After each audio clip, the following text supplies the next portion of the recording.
Hello, hello. Bing, bang, bang, bang, bang, bang, bang. You snapping at Trevor's mic? Yep. Great.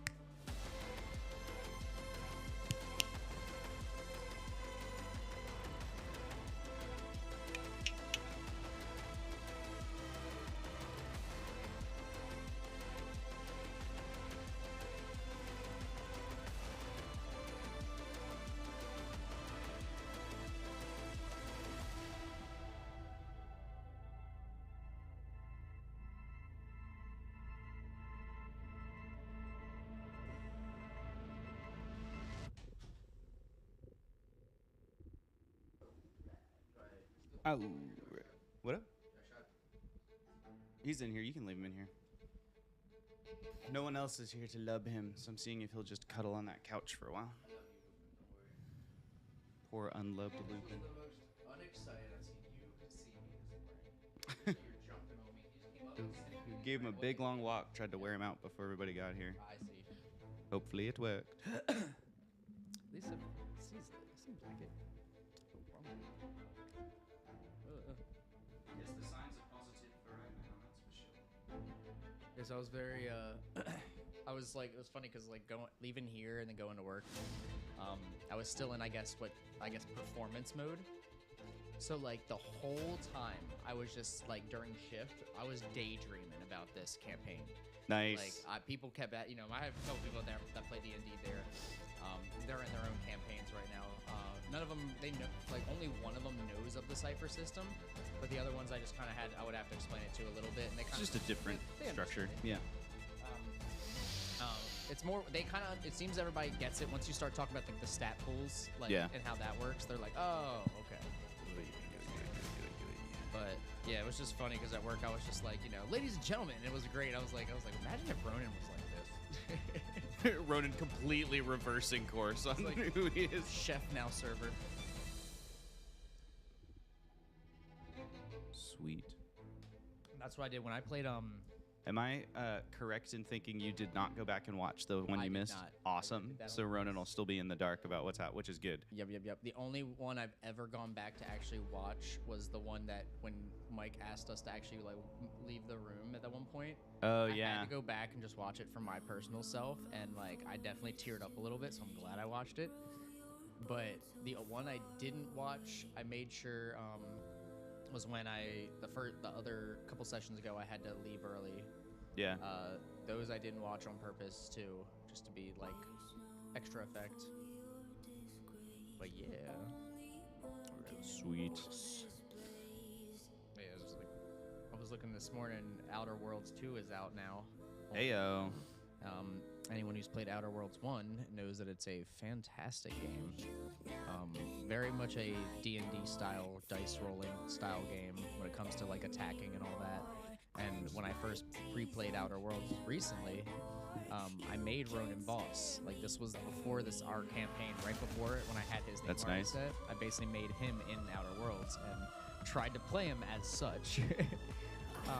But now that Outer Worlds 2 is on, I'm like, I can continue his story That's in a sick. video game. I'll tune in for that. I feel I'll like watch would that. just be like a cool thing, like Ronan's first ever like adventures were on the Outer Worlds, like that. Oh, that could have been a crazy like backstory somehow. We should That play Jump Space in character. as Ronan. Oh, as everybody. Can we Like can put we- the drop can we squad cook- on one of the Jump Space ships. Can we cook on the ship? Yeah. Oh my gosh, yes. There's a pizza machine and there's a drinks smoothie, like a blender. You can make Be smoothies. the best smoothie blender ever. You can do a workplace pizza party to reward everyone when they freaking. Yes. Wow, that actually sounds really fun to me. We should do that in our off season. That would be fun. Little pre-actual stream. Sure. Check it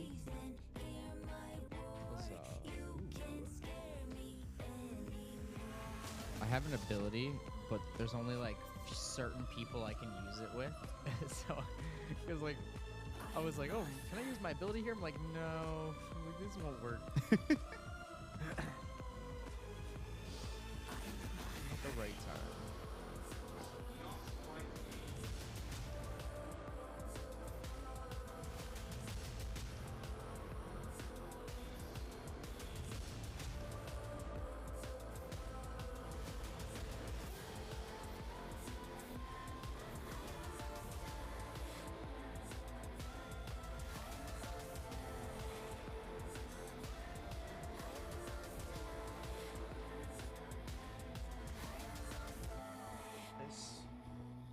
appreciated.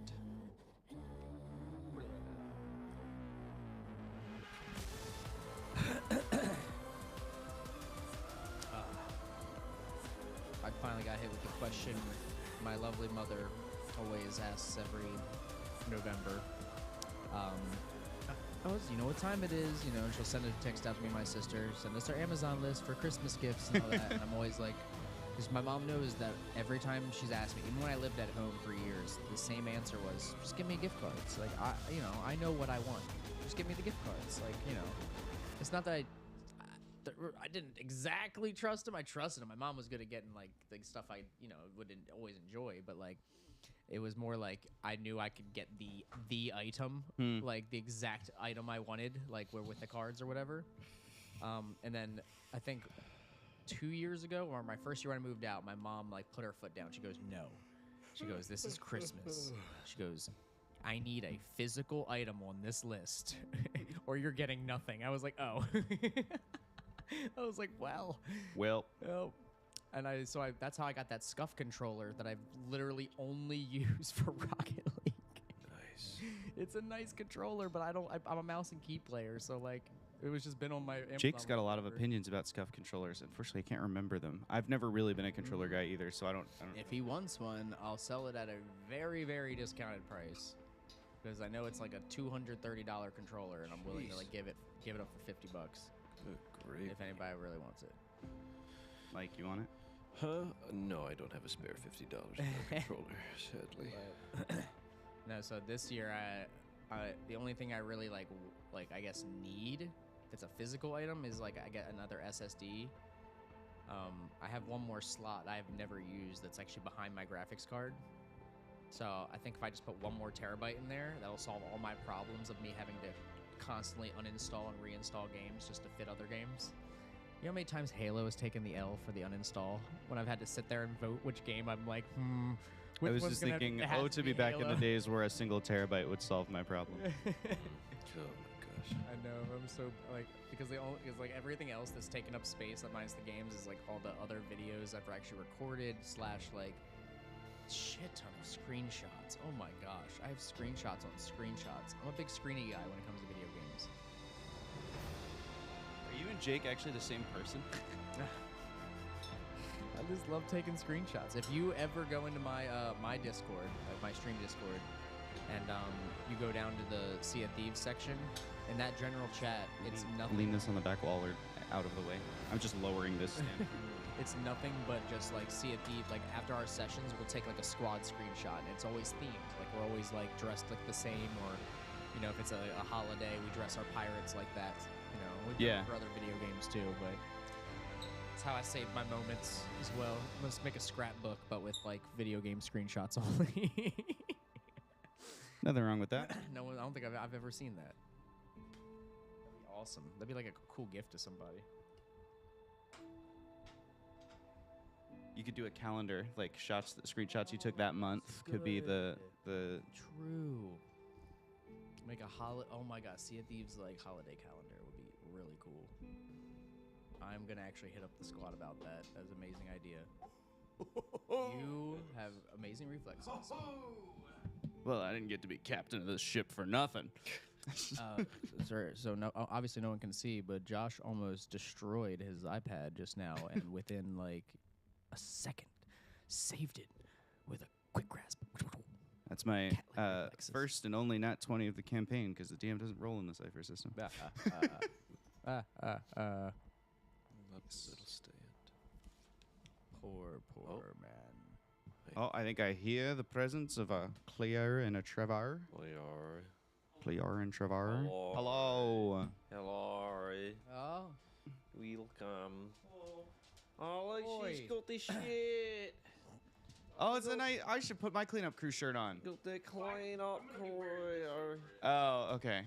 We'll do it for the tavern talk at the end. I'll change. I'll change into one of the other ones. I have my Urida shirt, so I'll do the Urida one, and you do the cleanup crew. Nice. Sweet. Unfortunately, I think I told you guys this. I didn't have time to get them here in time, but I am making everybody "I died with this guy" shirts, or "I died with these guys." Wonderful. So that'll be our shirt for campaign 3. Thank you, Josh. That's awesome. I can't wait. Oh, the little I miss Luthen. I missed that whole the Orda like campaign and like How was just work? world. Please tell me you have like all that stuff like saved and everything. Hey, buddy. Yes. What do we do when we finish? Like after we play sessions, like what do we do with that stuff? What happens to all that? I mean, yeah, it goes up on like YouTube. So all of it is saved. Yeah, 'cause but it's like, all. you know what I How- mean. But like, you know, have you ever kept any like notes in your backhand that you never got to actually use Oh, the campaign? That I might thought you meant the like, gameplay sessions. I was No, like, no, what no, do you no. mean? I hope we have them No, saved. no, They're no, a 'cause I podcast. literally listened to all of them. Like I know, like I've listened to them for freaking hours. The camera No. freeze frames. I lean in over a green screen. They're available on Spotify, YouTube, Audible, Apple Podcasts. I initiated a promo. Oh. Oops. But no, like that's what I was wondering if you had if you ever keep like any like secret notes you've never used in any campaigns that you're like, okay, I'm just gonna. I write all my notes in Notion, so they're all digital. I do have them all. And I'd be happy to go back to that world with everyone sometime if we want to. I just, after 3 years of it for one story, I was ready for Oh, something new, you know? absolutely. And The it, twist Like, is that this is also in the universe that yeah. Urida existed. ooh, maybe Urida is Future? Cosmetaline. Which Urida is it? Did we break it already? Cosmetaline to get to Urida. At the end, instead of us Oh, going back to dear. Earth, we show up in Orda. Oh, dear. Oh, dear.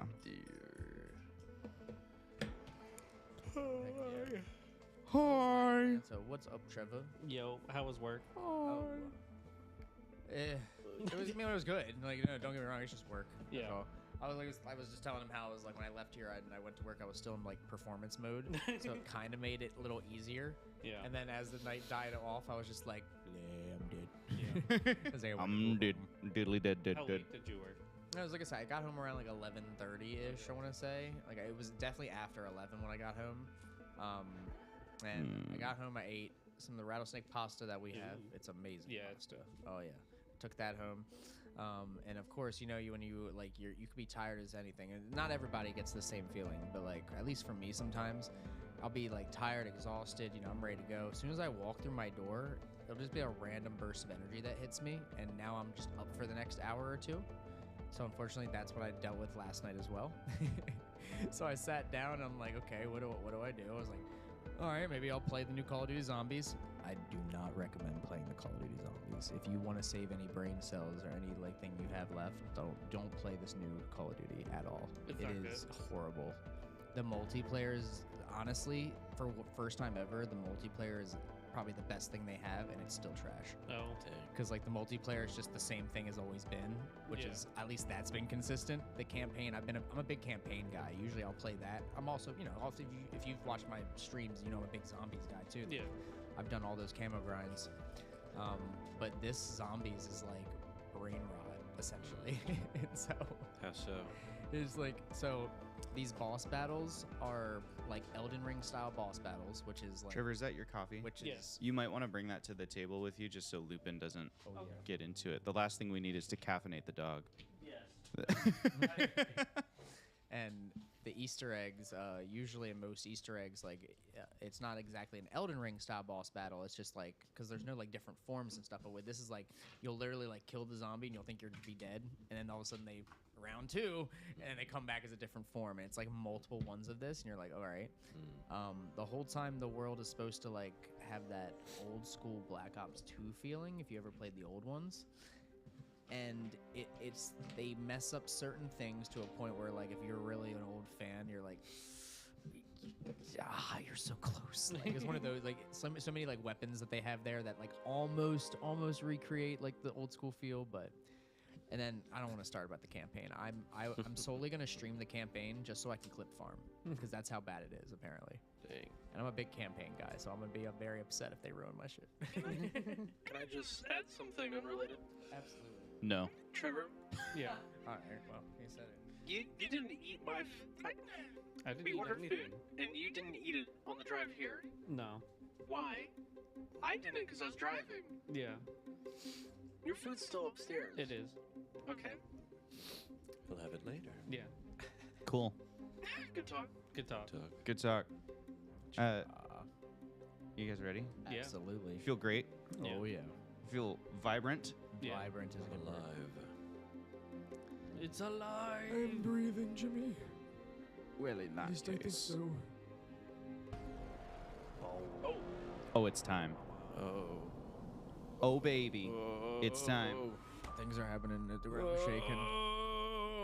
Can't feel my feet. Welcome back to the Winged Badger Tavern, where friends tell stories. I'm joined by some of my friends. Friends, why don't you introduce yourselves? Let's start here and go this way around the table. Start over there. Hello, I'm Mike, and I'm playing Mark Putty, a clumsy adept who talks to the system. Yeah, he is. Awesome. I am Trevor, playing Astro Adon, a lucky explorer who works for a living. The spookiest thought ever. So spooky. That's spooky. Hello, I'm Cleo. I play Jacqueline, and I am a naive AI who entertains. Jacqueline's also an acronym. Stands for Jet Assisted Quantum Learning Interstellar Navigational Engine. Bam. Nailed it. I did. Wow. Awesome. Wow. Hey, I'm Tyler. I play Ronan Voss, who is a tongue-tied explorer who sailed beneath the Jolly Roger.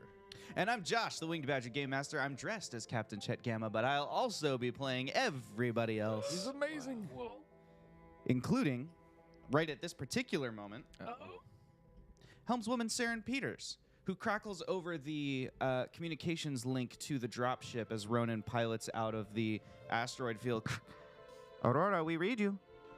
Yes, I'm pulling out of the field. I'm coming back to see if you guys need any assistance. Drop squad is perfectly fine. They're back there on the station. Excellent news. Glad to hear. Wait, I'm sorry. Station? Yeah. I have a lot to fill you guys in with. Yeah, you'd better get to the bridge. The captain's going to want to hear about that. Yeah, just know the rest of the drop squad is safe. Excellent. For the time being. So they're not on the ship then? They're not on the ship. Right. That's the part I need to explain. Cool. Yeah, we'll definitely want an explanation of that one. So let's. Do you want me to explain now? Would you rather me explain this to Captain? No, the docking arms are ready for you. All right, Go ahead then and bring we're the gonna- ship in. Go ahead, And as dock. you pilot towards the Spirit of Inquiry, the large kind of robotic docking arms reach out, and as they do every time you would land the dropship, they very, very gently make contact with the outer hull. You kind of bring your speed down as low as you can, and then they bring you to a stop. And then they slowly retract into the central section of the Spirit of Inquiry. And then in front of you, there's that big airlock. So that airlock door opens. You make your way into the ship where we can hear kind of the engines humming through the body of the ship, and pull off your suit. You're in that kind of like decompression chamber. Once you acclimate, you step through the next airlock door and into the Spirit of Inquiry. You're in a large corridor leading back towards the service elevator. Already there to meet you is Captain Chet Gamma. Ah, yes, Captain. Ronan, welcome back. All right, Let's walk and talk. let's do that. We're gonna need to. This is about to be a lot. I'm gonna try and sum it up and stay as calm as I can when explaining. Just know, everybody's safe. This is a lot of hedging, Ronan. So, do you remember hearing about a station Gamma? Very briefly. Yeah, that is pretty much all the info we got on it too. But for some reason, it was just it stayed in the back of our heads and kept us asking questions. Before we left, we were given a sort of beacon or device from Dean, and he told us that if we needed help or anyway, this was a way to communicate with him. Right, a recovery beacon. Yes, that. And we were recovered for sure. Yes, indeed. But not by what we thought. We found The base- signal was intercepted by something else? We found Station Gamma, sir. It is a So there's a legit, functioning space station down there. legit space station, a whole civilization of people. Interesting.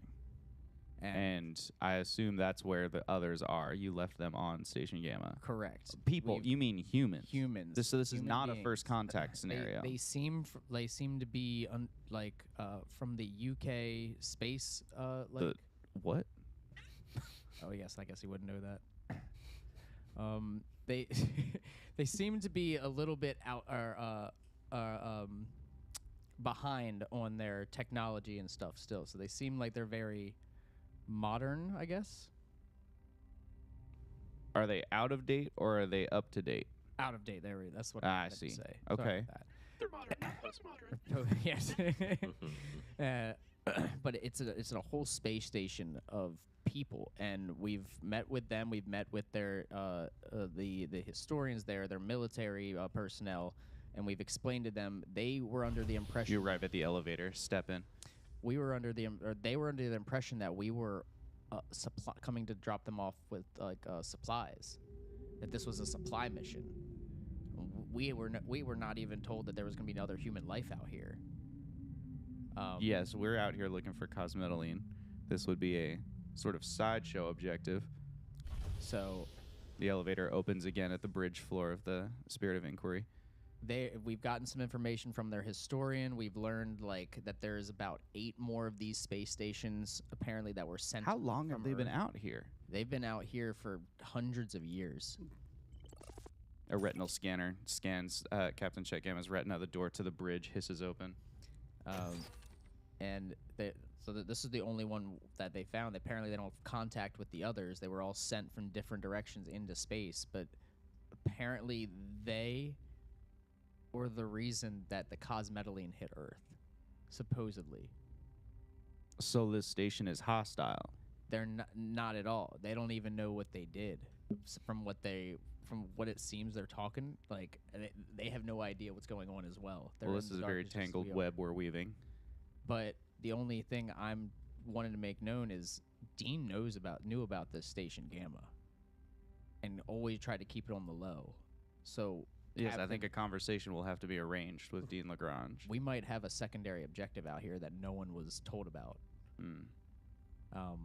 But and then of course we recently picked up on the anomaly that was the space station picked up on an anomaly that is heading towards them that they can't figure out, but they said it's weaponized. Yes, we're repositioning to try and see what else we can figure out about that as well. We've heard very briefly from the crew, but we assumed you were with them at the time.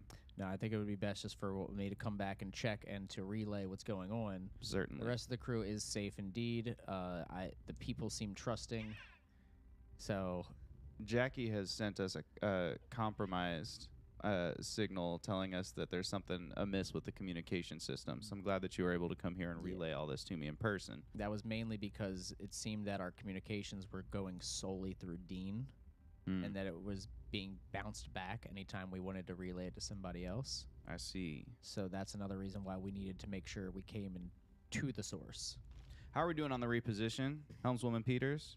The big viewport in the center of the bridge gets updated, and you see a top-down map of the outer ring of the asteroid field, and you see the little Spirit of Inquiry moving along it.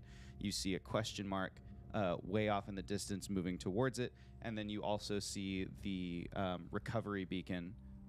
It just says last known because you as the party, you all switched it off really quick afterwards. You only wanted it to pulse a couple times. So there's just a last known dot of where we think it might be in the system.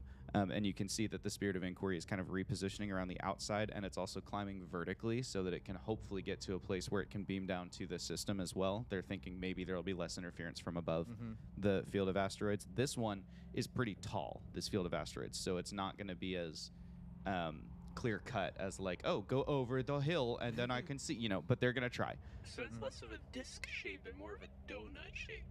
Yes. More of a like a Taurus, donut. if you will. Ooh. It's just a big Ford logo. So as the Spirit of Inquiry is repositioning, Helmswoman Peters says, "Yes, Captain, we should be in position within maybe an hour." Excellent. Ronan, let's step into my office. And on the way into the office, you can see that there's a really ad hoc button that's been added to the door of his office later, in the voyage. It's not part of the original installation. And he presses it, and a little confirmation message of a recording of Jackie's voice goes, "Paging Dean," and he steps into the office, and the door kind of slides shut behind him. As the door closes, he says, "All right, so the crew is safe. There's no immediate threat to them. We have some concerns that our systems have been compromised. So Dean and Adelaide MacArthur have been going through all the spectroscopy data and working on stuff from the compliance department to try and make sure that our system is clear. We will, of course, have to figure out what to do about Station Gamma itself. What do you mean alternative, it was secondary objective? What objective could we have that has to do with a station that's out here?"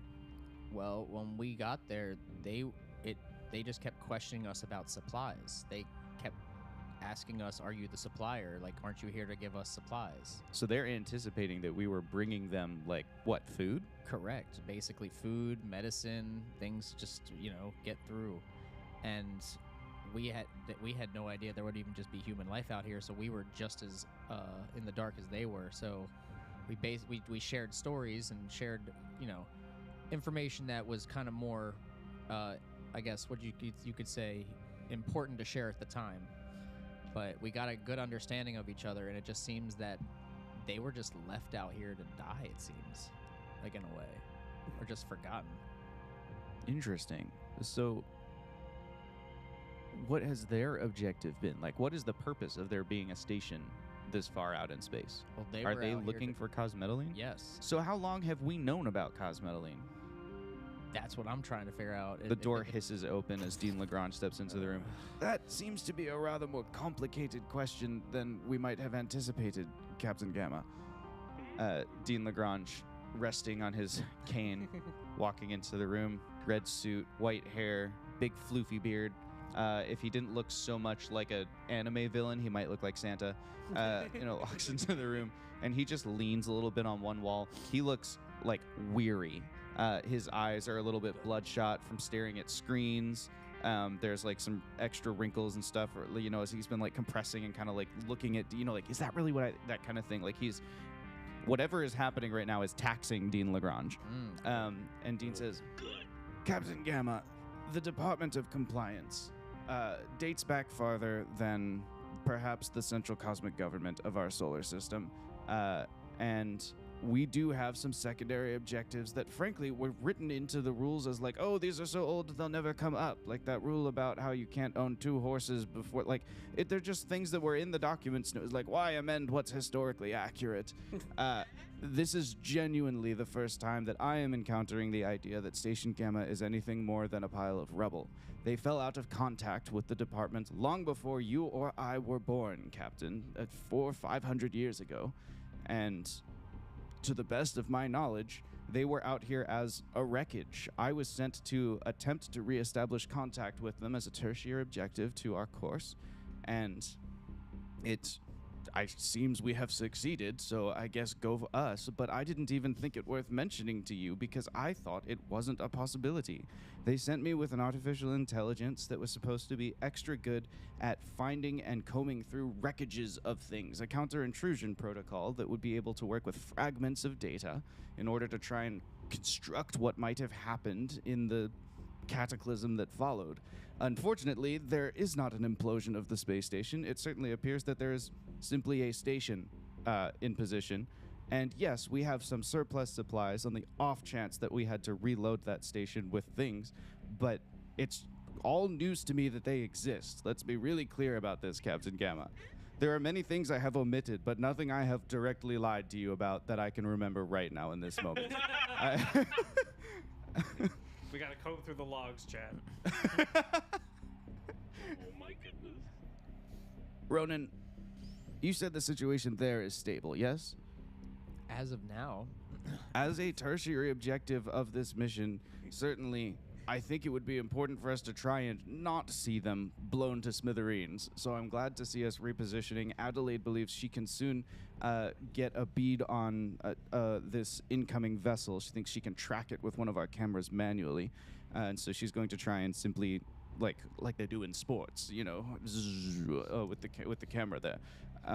In the meantime, I highly suggest that we take a few defensive precautions with the ship, because if Station Gamma is under attack, we are likely to also be under attack. Like, how many other vessels out here would there be? is there any way we can pull the ship closer to Station Gamma, or is there just too much debris?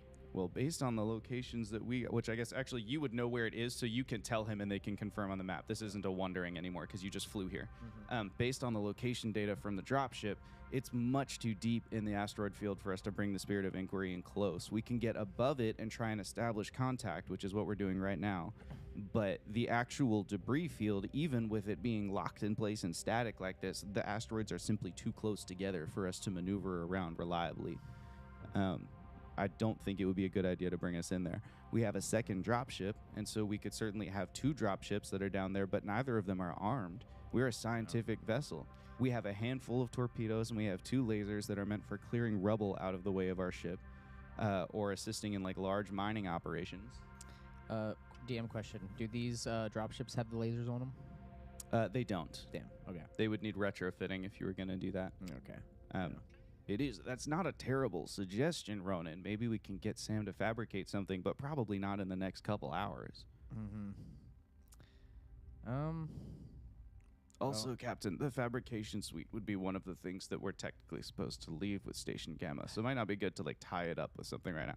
This is a matter of ship defense, You Dean. might want to you might want to tell Astro about all this too. He's gonna be wondering where all this is going. That's true. Astro is going to have some questions. It's probably a good thing that he's not on board the ship while we work this out. Oh, what do you think I should do? Should I go back and try to? I think we should wait until we assess the danger here, because if there is a danger to Station Gamma, we should send you back to get our crew out. Station Gamma, to my knowledge, as the primary, he makes like a really pointed look at Dean, objective of this mission, has nothing to do with the safety of my crew, and I'm certainly not going to put them at risk to defend it. I will say one thing, though, that this Station Gamma is well armed, at least better than we are. So armed how? Like, what kind of defenses do they have? Oh, well, I would imagine that they have, like, external defenses, but when we got in there, let's just say that they were... So to be clear, Ronan, are you saying that they are well armed, or that you are imagining that they are well armed? This is not to insult you. There's a very big difference between those 2 pieces of knowledge. Them appearing to be defended and us knowing they have defenses. On foot, they're well armed, but maybe in space, I'm imagining it. I'm imagining. Did you observe any defensive platforms? I did not. Okay. I'm just imagining that. Great. But I can tell that hand-to-hand combat, they are armed to the teeth. Well, I suppose if this incoming vessel attempts a boarding, that's useful. Yes. But, okay. Never mind. What? Moving on. What?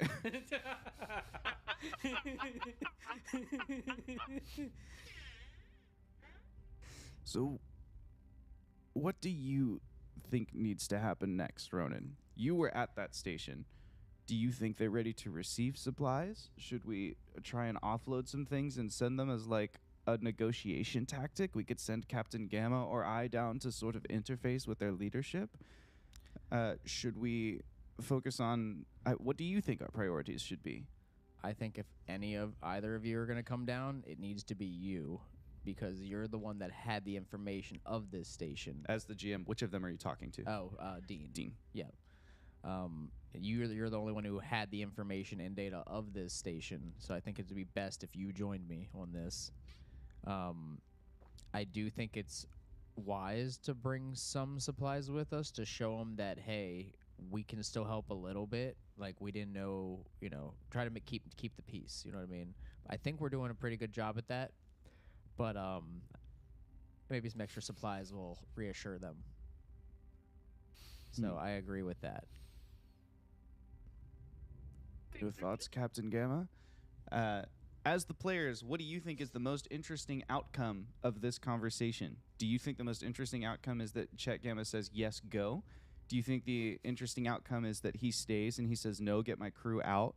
What do you think makes for the most interesting story from this point forward? It'd be funny if you got Astro's call right now. This would be a really funny time to get Astro's call. Man. That's kind of a fun interruption. Do you remember how Astro started that call? Yes. Okay. So you're in the room. Yeah. They're having this discussion, and suddenly the communicator. No, it's not a communicator. It's in his head. Suddenly, Captain Gamma almost looks like he gets a headache. He like, oh, that's weird. That it almost feels like. Captain, this is a Cypher that is quantumly linked us, so this is a safe communication. I only have 3 minutes to tell you what is happening on Station Gamma. There's something really weird going on right now. It's like I'm imagining something strange. Yeah, okay. Give me a pen and paper. Pen and paper. Yeah. Yeah. Great. So when we communicated with the Spirit of Inquiry, Milspec has infected it and is trying to, so beef up defenses on the ship security system. and also this ship is coming towards us is very hostile. We think it's revenge for the cosmetaline because cosmetaline is quantumly linked to other systems, so they could be responsible for billions of people's of death. That's why the Station Gamma stop I was away for 2 hours. stop the cosmetaline production because it could be responsible for killing an entire system. We think this could be a revenge ship for killing their people, and they're here to essentially take us out. We are attempting diplomatic solutions, and that should be the top priority to see if we can smooth things over and try to explain that we didn't know when this when we started cosmetaline research that this is what it would lead Okay, to. so what do you suggest that I do? And then he stands there for 30 seconds, and it seems like no new information comes in. And then he goes, weird, it's gone. It's really strange. You good, Captain? Yeah, I just heard from Astro. Like, I don't know. Anyway, Astro, or perhaps I'm high. Astro attempted to communicate he says that we're responsible for billions of deaths. Or not we, he said they are I took notes, and he like sets it down. He goes, Dean, what do you make of that? Then there's a little bit more of like, analysis. Ronan's gonna kind of put his head in his hands. He knows exactly what's going on. Said several times, everything's great over there. They're safe, doing good. You missed a lot. It's gone for 2 hours. It was we were like a 3-hour session yesterday. Oh, was that intense? It was, Can't wait we had for a this. lot going on. Yeah. Astro did say to reposition Yes. in a defensive or observational position. That's right. Okay, so the one thing that Chet's going to do right away then, he's going to be like, you two figure out what to do with this. I have to reposition our ship again. And he steps back out into the bridge, and then the door seals behind him, so you don't hear the orders, but you feel the engines like, like everything spins up big as the ship repositions itself. Looking at, he's got a little smaller viewport there in the... Dang, this isn't working. I just remember that we went to the zoo while he was I had such a good time while I was there. Yeah, I was like a little kid. Like I could meet, I'm there, and we're like all cotton candy in our spinning little hats. As soon as I leave, it's just like chaos. Like the world is burning. brother. Oh no! Elliot was in a missile silo. Holy Oh, smokes. no. We'll get there. Looking at the little position, the kind of smaller map in the office, you can see that what he's doing is he's still going above the asteroid field, but now he's bringing the inquiry in really close to one of the asteroids, so that if he sees a projectile coming their way, hopefully you can just boop, behind. Like space combat is a distance of like billions of kilometers. So if something is coming towards your ship, you can just you have time. It's not like, oh, that rocket, it's so fast. Star Wars. Like All of them. you have some time to move out of the way, especially with only a single hostile entity on the map. I just had a thought and I don't like it. That sucks. Something tells me the capabilities of this ship's gonna be a lot crazier. It can time travel. It does have a giant stopwatch on the front. We don't know if it can time travel. Trevor specifically has inferred that they time travel. Just to be clear about what's been said at the table. We all suspect it. We all suspect it has see a a giant big- stopwatch. Buddy, on it. I have my suspicions. As the Spirit of Inquiry goes in closer to the rock, you and Dean are now standing there looking over at, these notes, which are basically saying what Trevor just relayed, so you kind of have that information now. Well, it seems like the first thing we need to do is get the crew off of that station. Agreed. It's certainly not going to be safe to leave them there. I think I might need to go to that station and try and coordinate some kind of reasonable defense for them. If they've been out here with outdated equipment and information systems, I mean, they're not going to know they don't have a data sphere. They don't have their own artificial intelligence to defend them. Correct. They don't. Perhaps I can rein in Milspec and kind of, aim it at the attacking vessel. For all of its Great minds. If you think that's best, Dean, I was like, I don't really know too much about AI other than Jackie, so. Yeah.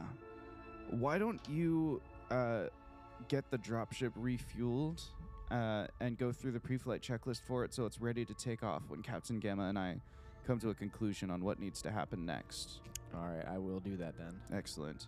And you step out of a very tense bridge. You head back down to the dropship. where Kyle Smith and Dr. Zara Lowe are both waiting for you from the engineering department. You get back down, and Kyle goes, "Yeah, I understand. We've got to get this thing ready to fly again. What do you need? How can I help?" We're going right back out. I just need a full refuel. I need any extra potential weaponry that I can carry, like any small arms that maybe... Small arms? Yeah, yes, absolutely. Just a couple, just enough that maybe I can fit the rest of the drop squad with, just in case. All right, I'll hit up the armory. Other than that, that's the only thing I can think about. All We of do need Talia's we do weapons need should a still be there. bit of supplies. This is if you could I have had like Dean or like Chet like send down maybe like a mini invoice of just like a sample supply, like, you know, group of Like a supplies. list or something, like a Yeah, checklist of like a- stuff they might want. Yeah, just some supplies to give the people, member for like our little like peace treaty, if or like to help them. You could call back now with your communicator and ask for one. I mean, you Well, didn't say it while you were up there. Now I think it's more dire, the situation. Okay. I think we're gonna forget the supplies for now. We're gonna leave those behind. I think just bringing some extra backup weaponry for the squad might be useful, just in case. Right. Other than that, I think. Shouldn't all of Talia's stuff still be on the ship? Yeah, but Talia only has like enough for like 2 people. It's true. She only brought enough stuff for Yeah. her and Ronan. So I would just, you know, just a couple extra things.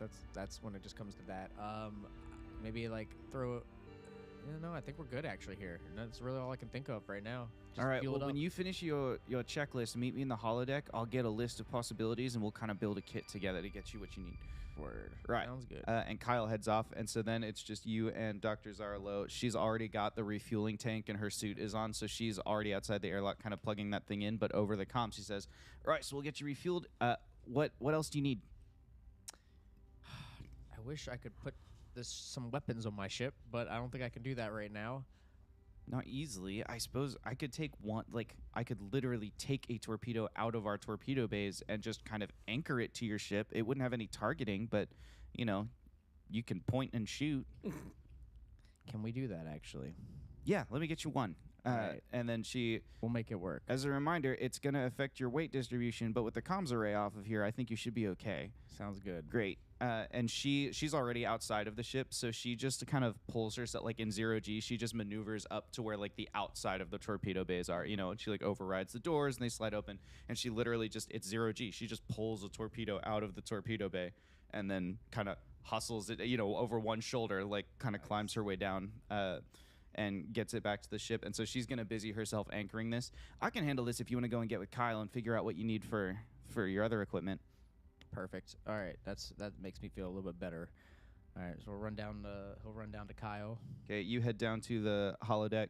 Kyle has a holographic display of like the different EVA suits, like the pressure suits that you're wearing, and he's got all of these different things kind of spinning around that are like, you can attach them in this way, but like we need to make sure the weight is balanced. So we're kind of it's almost like if you've seen the newer Spider-Man movie where he's on the plane and he like builds the new spider suit and he has like and he's like, okay, put the thing here, put the thing there. And so you have a chance here to, within reason and making sure that it feels like something that can be maneuvered, you are going to design the suit and tell me what's cool about it. And then the players are each going to roll for the levels of the artifacts that you choose to attach to the suit. So essentially, you're making an opposed boarding outfit, right? Like a kit. For everybody? Yeah, Like, you'll get 4 of them. Yes, that's what I was It'll be like the Iron Man briefcase, like you, Heck yeah. Oh, yes. and they like nanobot over you. So right now, what I want you to do is get designing. All right. So what we're going to have is basically a kind of like a skin tight suit at first. It's going to be very much carbon fiber based. Ooh. With the look of that, at least. I'm thinking we'll start from the bottom and work our way up. I think just having we'll have the boots pretty much attached to like the pants. That's like all gonna be in one go. But the boots themselves will have like straps on them. They'll have a little bit, and those straps themselves will have little armor plating on each of the straps. Okay. A little extra armor plating. The armor itself is gonna be on a sleek design to where it's like pointed or at least curved to the back to make it almost look like we're kind of moving in a way. That's why I want the armor to kind of like almost like if it's going in Like a swirl, aerodynamic. yeah, but kind of always go behind us in a way, like the design of it. I think on the sides, like down on this side, it'll have like Make sure you use your mic. it'll have like almost 2 helixes of like are shaped of like armor pieces. So imagine like a helix, but as like an armor piece, like on like the thigh here, Okay. and that'll be over top of that. I'm thinking, oh man, I'm almost going like straight Spartan suit with this. Talk about capability. Like, are Capability. you gonna in the boots? Are you gonna put magnets so they can attach to? Oh, I forgot this Absolutely. mic stand was broken. Are you gonna put magnets so they can attach to the Oh, we're making some like metal deck, Yep. or are you got like what's We're gonna that all be- look like? We're gonna make some boots that have little magnets. Okay. Definitely, you can walk Grav on something boots. or under something. I think I should have a little burst function either as a jetpack or as like on the bottom of the shoes. I think either I think it'd be too much if it would just be used like all the time. But I think something to have like a nice burst, like if you wanted to get like a double jump in or something like that. Like I think that'd be a really cool function. What about? I'm trying to think in terms of like what feels like physically practical to create. What about a force of? It's almost like you're just getting shoved really hard from behind, so it's like throw you out of the way of something more than Like a thruster. yeah. And it's that. and maybe those are consumable. Like you use it the one time and you Yeah. burnt through it because like how much propulsion can you carry Right. without it affecting weight? Okay, so we've got grav boots, we've got the propulsion, like an extra that'll like ease a speed task by 2, right? You know, like that kind of, or by level when the players roll for it. Moving up to, I think mainly everything up here in the chest area is going to be more protective for protective reason. You might have a couple utility pouches here. Might be like something for ammo over this side or any other like weaponry, like a grenade if needed. I want there to be a blade attached though. Like I want us to have like the blade, but I want it to be like one of the chest ones where you're like that. Oh yeah, like I see what you A mean. sheath like here, like one of those. Like sheaths it's like a across, longer, like a yeah. military combat knife type looking Yep. thing. Okay. But one of the sheaths that goes across like the chest area, I think that'd Sweet. be pretty cool. I will say with the gloves, I want there to be like maybe a padding on the palm or something that can maybe have like an EMP effect or something. Like say, Oh, what if instead of the gloves, what if we do that with a knife? What if we put a battery in the blade so that the knife is an EMP that. or it's a knife? Ooh. Like at the handle, you just you click the button and I it have a zaps feeling things. there's going to be some mechanics or robots we might have to. That's cool. All right, I can make that. In our experience, the robots, they might. Where are we going next? I'm sorry. You got helmet, shoulders. Shoulders. I mean, this is a pretty sweet kit you've got built here. This might be enough. I think with the helmet should be not too heavy on the head. Definitely something lightweight. I want a very open visor, but protected visor. All right. So I want them to have full visibility, not have any like. You and every armor stormtrooper. designer in history. Yeah, I don't want no stormtrooper helmet. But with that open visibility, obviously we have the. No, keep going. Keep going. Just to make you want to have a heads-up display, be able to have a heads-up display on the inside of that. Right. And why not? It's gonna be a heated / cooled suit. Climate control. Excellent. Yeah. Yeah, love that. Climate control. Right. Sorry, I'm not gonna put a bathroom in it though. You're gonna have to actually get out of the suit to do All right. Now here's the other question. Let's talk about oxygen reserves. All right. Now we can get an hour oxygen in there, no problem. That's what our current suits have. But if we add more oxygen, the extra tanks are going to hinder people's ability to maneuver in combat. I have a great idea. You're not there. I know. What do you think? So we want to. It's the question of the size. The question of is how much oxygen, right? Like an hour is a pretty good amount, especially if you're just trying to get into another sealed section of a space station. Yeah. But if you're expecting to need to like board another ship, right, then an hour might not do it. If you've got to cut through a hull or if you've got to... Can we make it with 2 tanks that we can detach a tank with ease if need be to like save weight and still have the other tank available? Yeah, we could do that. So you could have the option, but then just while the 2 tanks are, while I have the 2 tanks, it's definitely going to get in the way a Like, little bit. Exactly. Say one's empty, Right. I can just like cut that one off, and now I've saved a little bit. Absolutely, Of yeah. All right, I like that idea. All right, cool.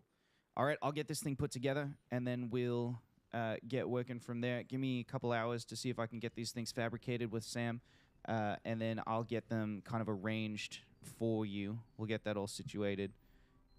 Anything else you need from me right now? or can I go get going on that? Nope, Ronan's just kind of got to sit back and look at the design and be like, nope, I'm good to go. It looks good on you. Kyle like takes the hologram and kind of like overlays it on you, right? Yeah. So you're like standing in the wireframe of the suit. It's pretty cool. And he's Ronan's gonna go while. Oh wait, that's it's missing something. Let's try. Kyle kind of like does some kind of hand gesture that the holodeck is expecting, and it pulls up a huge swatch of paint colors. He's like, and he takes that like signature yellow and black look of Nice. the Spirit of Inquiry, and he just kind of like splat paints it on you, so it's like a marbling look of black and yellow. Oh. Try targeting that with an artificial intelligence. Mm-hmm. Yeah. It's missing one more thing. Oh. And he's gonna go ahead and mess with it. Obviously, he's not used to using it, so he's gonna kind of like mess up A little bit here and clumsier. there. And he's gonna get a skull and crossbones and put it right over the visor, so that the skull's over the visor and the crossbones going around the helmet. Just You gonna for be him. able to see through that? Just for him. That's cool. All right. I love that. Right. We'll Just make it for happen. Ronan. And then he's going to actually. You should do like a custom emblem for the others too, so that each of them gets something sweet. Oh shoot! What emblem are the others going to get? In the meantime, players, I'm going to need each of you to roll a d6 for me. These are going to be the levels of the artifacts in the suit. So we've got the grav boots, we've got the thruster pack, we've got. Oh no! What was the other thing you added? You added another. Oh, the EMP knife. Yep. Said D6. Not for you. They're going to roll your levels. You are deciding what the emblems will be on the other people's suits. Well, I mean, you don't get a suit, but it would be a bunny, naturally. Right. What does Astro get? I got a 5. Sorry, I meant for your emblem. Astra gets a clipboard. No, I'm kidding. Just skull and crossbones, clipboard. Love it. That's pretty sick. I No. would love a clipboard. We could also do a wrench. You could. That's too funny. Wrench would be good too. I think a wrench would be the best one. Like, Sweet. and you don't have to. You don't have to have your visor. Instead you of put it, like, crossbones, anywhere. it's wrenches. Oh my gosh, that'd be Yeah, actually clipboard. Skull and cool. wrenches. Clipboard and wrenches. Clipboard and wrenches. Clipboard and wrenches. Yes. Skull and crossbones. What's Data Man Mark Putty getting? Oh, you have to be like a. Could it be like a splicer and like a A curry. curry? Oh my gosh, a curry. A knife. bowl of curry as the skull. Oh yes, that'd be cool. That'd be And fun. then chopsticks. Chopsticks underneath. Chopsticks are little, Yes. Sweet. little jeans. We gotta or go little Talia. keyboards. I was going to say, what are you giving Talia? She gets the skull and crossbones. I feel like she would get the skull and crossbows too, but she's also like she wasn't piratey. What if you do like crossed pistols? Yeah. I think the pistols are good. or yeah. shotguns. Ooh. I feel Or like we're yeah, just having, shotguns like- maybe just because they're I'm just longer. like picturing like the Halo Legendary emblem just on like my mask right now. I think Yeah, it's that's so sweet. badass. But, Dude, like, we I'm should thinking- 100% 3D print these helmets Yeah. for everybody. That's so fun. That'd be cool. Jackie get? I have like Jackie, a Jackie will idea have to what the render helmet her would own look one, so Yeah. she'll get to tell us what it looks Mhm. like. Jacqueline, the grav boots, what level are they? They are 5. Level 5 Nice. grav boots. Let's go. Trevor, 5. the Can you let him? Can you let him like Trevor! say his thing? Like there's like the whole. He's trying to do a I'm whole just, thing. I know he is. It's just funny. We all rolled 5s. We all. did Mark roll a 5 too? Well, Yes! Spoiler. That's I rolled a 5 huge! too, yeah. That's insane. That's actually really Wait, good. what are they? We're locked in. 1 out of 6 times 1 out of 6 times 1 out of 6. What is that? 6 cube, 1 over 6 cube. 36. Yeah, times 6. I have That's no a lot. 6 That's a cube. rare. That's a lot. That's That's cool, a lot. man. That's a lot. what's crazy about too it is much this math. isn't the first time it's happened at this table because you had to do that to get the Rod of Luck. So do we You had to have the That's same true. rolls in a row. Wow. Do we Uh, get the Rod of Luck? No, not here. That would be funny. So we have level 5 grav boots, level 5 EMP knife, and level 5 thruster pack. You're gonna ease a maneuvering task by 5 steps? Good grief! You should've What thought a of it. suit! Thanks for the toys. Yeah, thanks for the toy. I'm definitely gonna need I don't- some way to get recall none of all that. that data. I'm writing it down. Although it would have sucked if we all rolled 1s. Yeah, I'm gonna just text the group really quick what those things were that are on the suits. Okay. Level 5 grav boots. Yeah, I'll keep the party going. So, yeah, the note that was passed around for chat's sake while Josh is saying this was now mind you, it didn't affect play too much because I already had like the abilities and stuff from it, but I didn't realize I never updated my tier number. Yeah. So I sat down. I'm like, I always had in my mind a little behind y'all. So like me being tier 2 wasn't like crazy, and I forgot I had tiered up like a month ago. And so this entire time I've just been like, I'm gonna get to tier 3 soon. I'm gonna get to tier 3 soon. And then I picked up the card where I remember I had like a brain blast. I'm like, no, I remember picking these are tier 3, and I remember doing all that, and that's how I got to 8 data. And I'm like, I've been tier 3 the whole time, and it changes nothing. It feels better though. It does feel better. I also realized that we had an ability that we haven't really used, and I feel like could have been. Yeah, no, keep that one between us. Yeah. All right, that one. That's That what I one was sticks just until saying we. earlier. You should Yeah. tell Tyler though. Yeah, Tyler, you saw the bottom, the pencil one, right? Yeah, we're gonna keep that one. We're gonna keep that in our back pocket. I mean, Josh is aware of it, I'm sure, but it's funnier if Josh doesn't know which thing we're aware of. It's nice for us to have a secret from Yeah, a little secret. tiny secret. Imagine having secrets Inconsequential. from the other players at the table. Yeah, Who would do that? I don't know. A cruel person. A rude person Someone for sure. heartless. Someone with bad shiz. Someone bad shoes. As you are finishing up on the holodeck and you begin walking back down towards the dropship, it's a lot of ship to cover. But on your way down there, your communicator flashes up with a counter. It's counting down from 4 hours, and the counter it comes with just like a little caption from Adelaide that's like time until weapons range of the incoming vessel. So that's not necessarily saying that it has weapons. We don't know that 100%. We think so. It's not necessarily saying it will attack. It's just saying if it's got weapons of what we understand, this is how long it is until it's in range. So that's the kind of current countdown that's happening. As you get back to the ship, Zarlo is finishing up with the fuel line, and she's got the one torpedo kind of anchored onto the bottom of it. Nice. And then you also get a little ping from Sam Nova that's just like, hey, just letting you know I received the order. The fabrication's beginning. I'll keep you posted. And she's getting to work on that. What's Ronan doing? Anything he's going to do before he heads back out?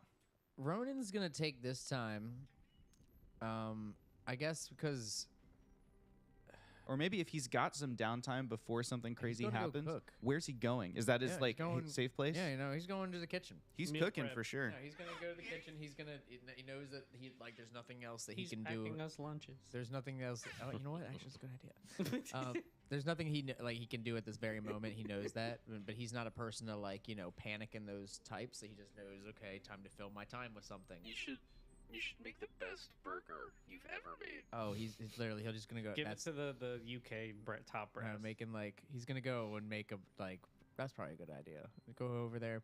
We'll fire up the grill. He has V with him. His little bot doesn't get much recognition anymore. No.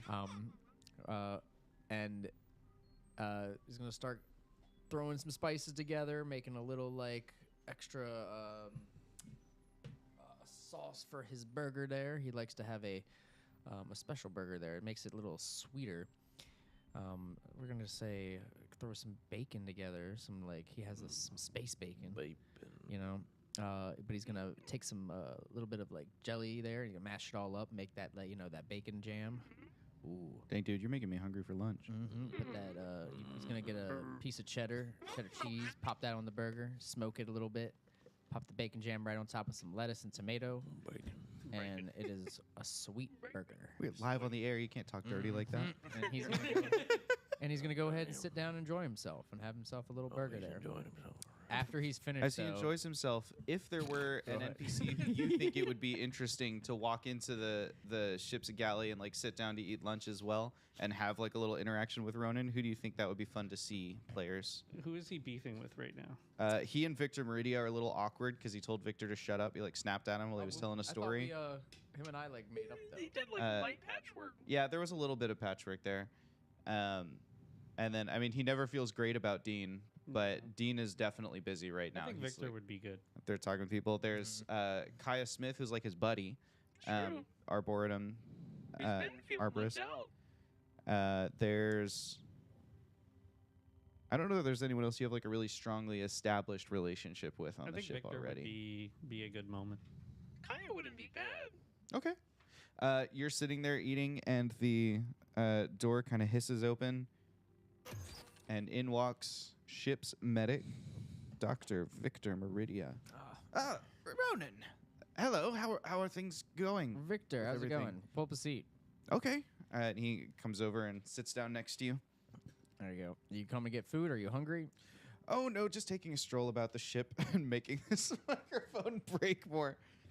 Just taking a stroll about the ship. How are they? I understand you've been, away and back, and like what's going on with you? Certainly, the ship's got a lot of activity happening on it. Well, I feel like I feel like I should be doing something right now, but I'm on waiting mode at the moment, waiting for the ship to get refueled and some extra fabrication work to get finished up there. But as soon as that's, I figured, what's better way to kill time than come do what I like to do, which is cook. And I haven't eaten in a little bit, so decided to make something up. Did you want me to make you something here while we're chatting? No, that's okay. I'm just taking a stroll. I've eaten already. No problem. Just wandering about. I can. Anyway, so tell me more about what you're thinking about. He's like very No. clearly trying to not sidetrack the conversation with a story. Oh. Okay. It's like that's what I'm doing here, basically, just kind of trying to kill some time. The rest of the drop squad is sitting there on the. Oh, hello. Oh. Are you happy to see? Where'd he go? Dad? What? Sorry, did I say that out loud? Yeah, this thing is stressing me out. It is moments away from. Okay. Oh. Yeah, that was better. I would say it's fixed. that helps. Actually, I pretty much feel like That's good. I can set this aside. I can't I think I see. was just enjoying my imagine lunch more part of before Victor came in the room. He's just come in and just knocked Oh. everything over. Oh, I'm so sorry. I'm so sorry. Sorry. I'm really sorry about that. Oh no. Ah, shoot. I knocked it off. Gosh. Oh, I'm so sorry about that. Oh no. I love that. I think. Oh. I didn't realize how much dropped. Just a couple things. a lot. No big deal. I believe. It's fine. Oh, got more.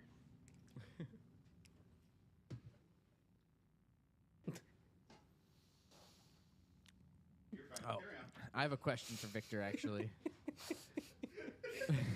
But we'll wait. I'll try to keep going. Victor suddenly seems lost for words. You sure you don't want a burger? Oh no. Oh, there you go. That plugged back in there. Oh no. They'll never notice. Nobody needs to know. Yeah. Who's gonna know? Is this? Make sure all your mics work. I didn't just plug yours in. Yeah. Okay, good. We're all set. Working. Check, mic check. Hey, Good. hey, We're all hey, set. I'm check here. your mic. Mike? Yeah, Mike this could have check? been Trevor's that I Hello? just unplugged for sure. Yeah. Right over here. Can you hear me? Yep. No. Okay. Oh, Atlanta. Only in my dreams. Right. Wait.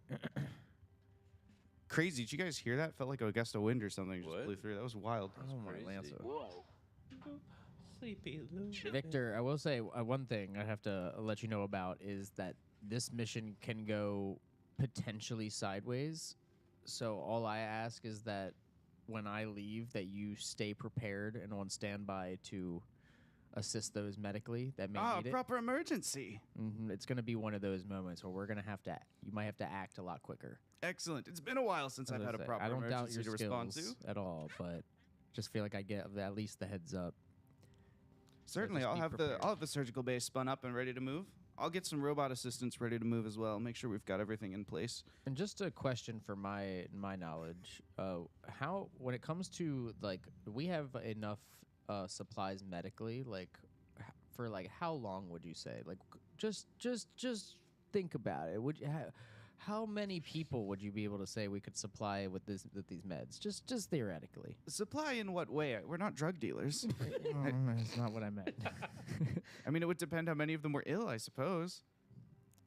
I'm intending to be able to treat 20-ish crew members indefinitely. We can Never mind fabricate, then. more resources when we need them, of course. What about definitely? Definitely. No, I know that's gonna happen there because I don't know what's about to happen here, but I'm sorry, no ship weaponizes itself to be peaceful. What ship is weaponizing itself? That's the anomaly that we've come across. that Oh, it's another ship? It's Like apparently First another. Contact? It's apparently another ship. Well, no, that's apparent. That's what we all found out. Oh, that's right. You have not been filled in. Oh crap. Oh, God, said I'm too the top much. again. Wait, I can tell. It's not like it's confidential, right? Yeah. I don't know. No, okay. You walked in, you told the Oh, so captain about it, and then you left. So, yeah. Basically, Victor, we came across a space station of other humans. That's Wow. where the rest of the drop squad is at right now. That's crazy. This is a conspiracy. Basically, we're trying to figure out.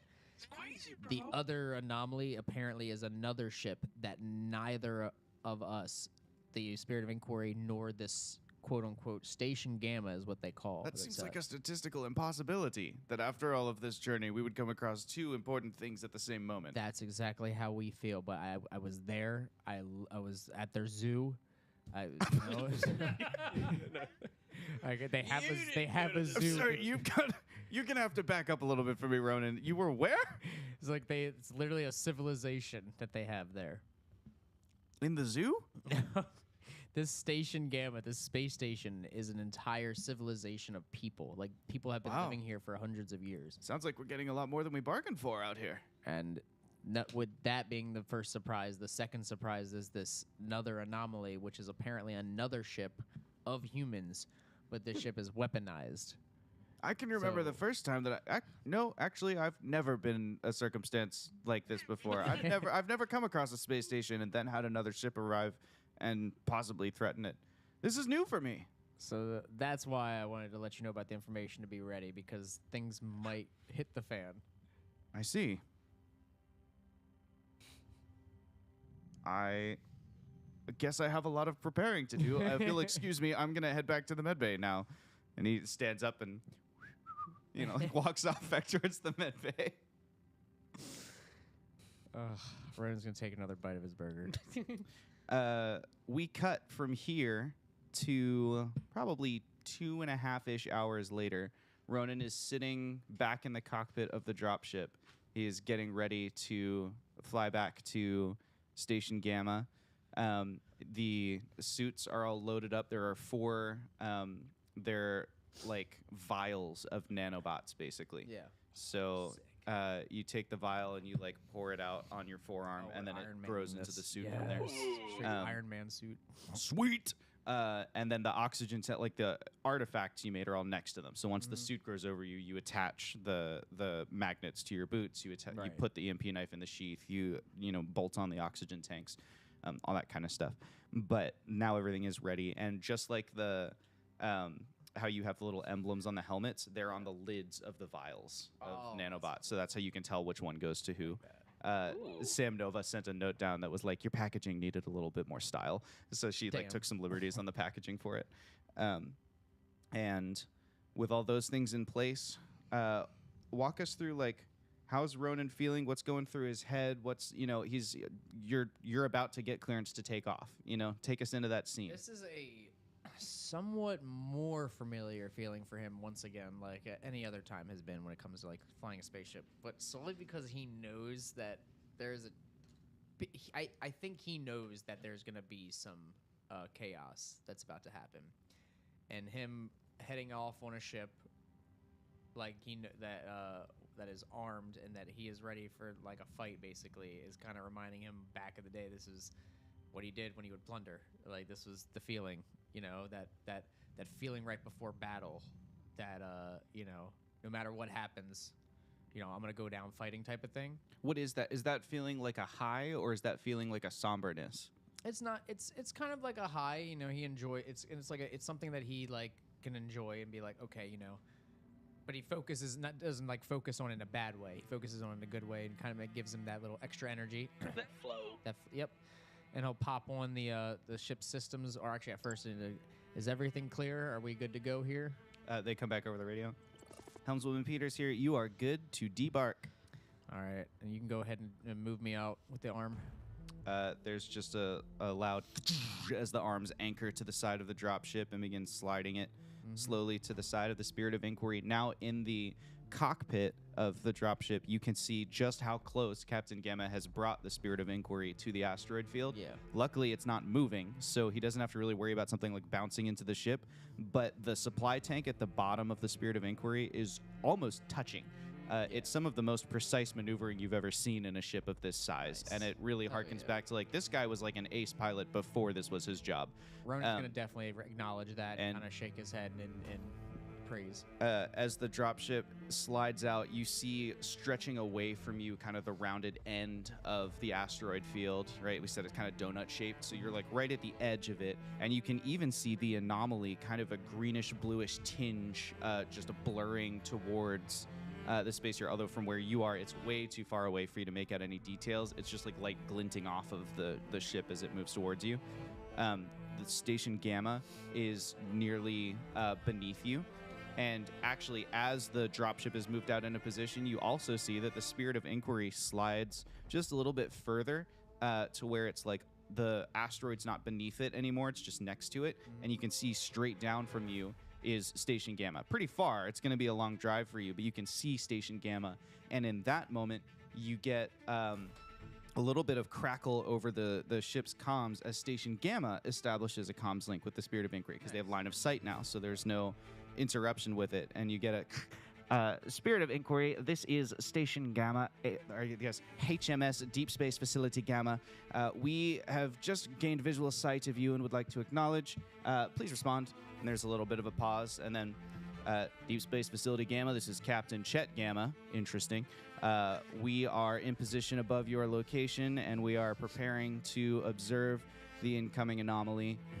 We are holding off on any significant actions taken until we understand more about the threat. We realize that Field Marshal Blanche Foxworth is hoping to reach out with one more diplomatic attempt before we get this thing spicy. And there's a little bit of a pause, and then they come back. It's line of sight, so you have to literally wait on the radio back and forth. Are you cutting in? No, I just forgot Dean's with us too. Remember Dean's supposed to be on the drop. Dean was thinking about it. Oh. Sure, let's put Dean on the ship. That's fun. I like it. It's up to you.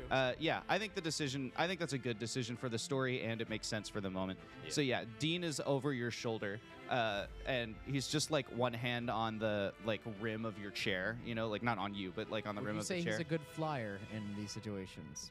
I don't know. You've never seen him fly, so you don't really know. But Dean is just there. He's got his cane in one hand, and he almost has like an intensity. There's like an intensity in his eyes almost of like when you take somebody who has seen everything and you give them the opportunity to experience something new. There's kind of a thrill of like the job is new again. And that seems to be like the kind of energy you're getting from him. Like he's an intelligence guy who's been privy to secrets nobody else has had access to his entire life. And here is something he didn't know about. And he's getting to experience it firsthand. It's not a report on a desk. It's, you know, out there through the viewport. And he, you know, for as tense as the situation is and as seriously as he's taking it, there's a little bit of that fire in his eyes that he's like, look, this is sweet, you know, like just a little bit. Okay. Not quite kid in a candy shop. He's got his composure, but like just in his eyes, you can see that intensity. Maybe in the reflection off of the cockpit windows. There's a response back, copy that, Spirit of Inquiry. And then the dropship or the docking arms release the dropship, and the timing is wrong. The dropship is released before it is fully clear of the hangar, and as you bank to the side, the wing slaps into the arm of the thing of the cargo arms, and you were like as you leave. That's what leaving is. Oh, not that roll. I'm talking about the dice. I was talking. Oh, you slam into it, and immediately you get like alarm lights, klaxons blaring, and there is It doesn't break the dropship, but there is a huge gouge in one of the wings. And Dean goes, "Oh dear. What will Ronan do in that circumstance?" Is the other drop ship good to go? I guess you're right there, so you could just like switch over if you wanted. You would lose your torpedo. I can't get her back down there to refit the torpedo. Take time. All right, fine. We'll just give her the new drop ship. We need to have a good drop ship, so I can't not have a broken ship here. So we're gonna take this time to redock if we can. Okay, the dropship arms don't respond properly to try and redock you. Is this something that's quickly patchable? What? Is this something that's quickly patchable? You could probably weld like through the wing, just field weld it. It's a crack through the top of the wing. It's not the whole wing Dean, broken how's off. your welding skills? It's been a while. I could give it a go. Dean walks over to the edge of the dropship and says, "How steady can you keep us with cracks in the wing?" Oh, I can keep us very steady, Dean. Okay. Don't worry about that. And Dean takes a torch. And he says, "Do we have access to Jackie? I sure would love some targeting for this." No? I don't think She's so. usually responded by now if she's around. Dang. And Dean... Do you need a tether? I'm tethered. Okay. He's in one of the normal EVA suits. Okay. So the dropship door hisses open, and he goes out into the void of space. Yep. And it takes him a little while, maybe 30 minutes, right? But this probably isn't his main thing. But he does weld the ship back together. The whole, he just covers it with patch, and then he covers that with that like aluminum aircraft tape, and then he comes back inside, and the dropship is now good to go. Spirit of Inquiry, what just happened? You get nothing back. Oh, shoot. Oh, Uh-oh.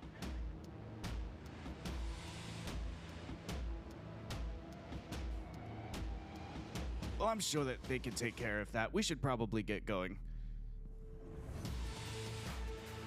I think you're right. All right. Dean, you might want to strap in. I'll be good. All right, if you say so. Basically, as the ship gets moved out into a view with the space station directly below us, Ronan's going to just quickly jet forward into a full backflip and then just nose straight down to the... One of those little corkscrew dives. and That's just straight sweet. down. You fly downwards. Dean wedges his cane into a piece of like metal venting and holds himself upright, standing still in the center of the dropship I think on he's its a way cyborg, down. guys. I think he's part cyborg. I've had a theory of this. I think he would have been fine if you removed the seats for weight reduction. Exactly. The ship races downwards towards Station Gamma, and we cut from here on board Station Gamma. Yeah, what's going on, guys? On board Station Gamma, we begin... I think we begin in... Talia leaving a missile silo. No, we don't begin there, obviously. That would be ridiculous. No, our story here begins in And Zeta, don't worry. Wellington Commons Ah, at the tool depot. yes. Carefully abandoned for the shelter-in-place drill, we now find instead a single hazmat-suited regulation man strolling across the metal plating of this floor. The acrid smell of welding sparks in the air, the pressurized steam vent periodically. We see, a few orange warning lights that have now been switched to red warning lights as there's a shelter-in-place drill. The bunkers have all been closed, and so you stroll through a much emptier but still not silent, essentially engineering complex towards the tool depot at the back of the Wellington Commons. As Astro strides into that room, why don't you take us into your mind? What's Astro thinking about? What's his game plan here? What's happening with Astro?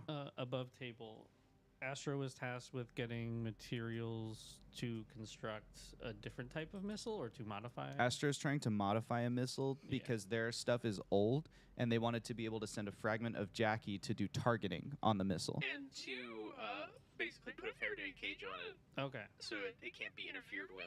Was once he launched. given a list? Sure. So, Astro has his clipboard with the list of everything that he needs, and he is going through it and like devising the like most efficient way to go about gathering all the materials and then also transporting them to where people will be working. I assume he has been told where the work will be, like where the workshop is, I suppose. Well, he's only had his tour, but Yeah. he certainly will need to remember those things. Why don't we make that an intellect task to remember? Because he's Astro, His job will ease it by 1 step. His tour is an asset to the task. Cool. So that will take it from, this is a very complicated building. It's probably level Yeah. 6 to figure out where the heck you're going in it. You've already eased it down to a level 4. Any other assets, skills, ciphers, whatever you want to use, or effort? Could I use an intrusion Certainly. to say that when he was getting his tour, the guide briefed him on like the management system and how it operates, like how it's structured, so he can easily navigate the system to find things. Yeah, perfect. So instead, you just walk in and you grab one of the little, like, iPads or whatever from the wall, and you begin. Yeah, perfect. So then you don't need to roll for that. That's a great intrusion. So spend an XP on that, and you are able to navigate as you need. So Astro's gonna start with the metal for the cage, and grab the I guess what he would deem as light enough metal as to not weigh down, but still protective enough to keep it from signals from interfering. He would grab the wire snips to shape and bend the metal as needed, and he's probably got like a cart too to put everything in, as there's a lot of stuff that he would need. I love the idea of like there's a shelter in place, the alarms are and Astro like grabs a shopping cart, Basically, like, yeah.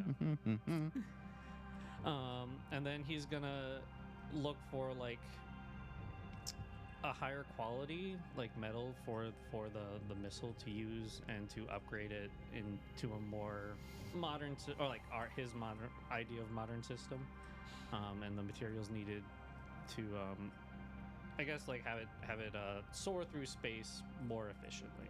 I see. And as he's going through, those are his physical actions. Yeah. As he's going through this, tell me about his kind of mental space. What headspace is he in? I think he's in a very like focused state right now. Like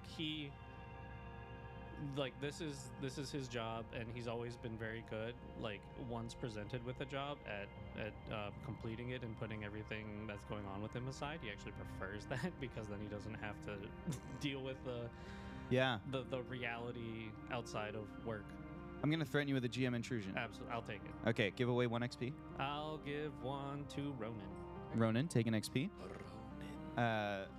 Astro, as you're going about your work, just as you get maybe like the second or third last material into the shopping cart, and you're like, oh, I've got to go a couple aisles over, and your mind can begin to wander a little bit. Yeah. You realize that in all of this life-threatening, dangerous situation, whatever, you've not once thought about your spouse, Amalthea.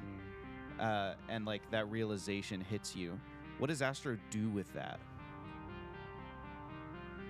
He pauses in the moment, and he thinks about what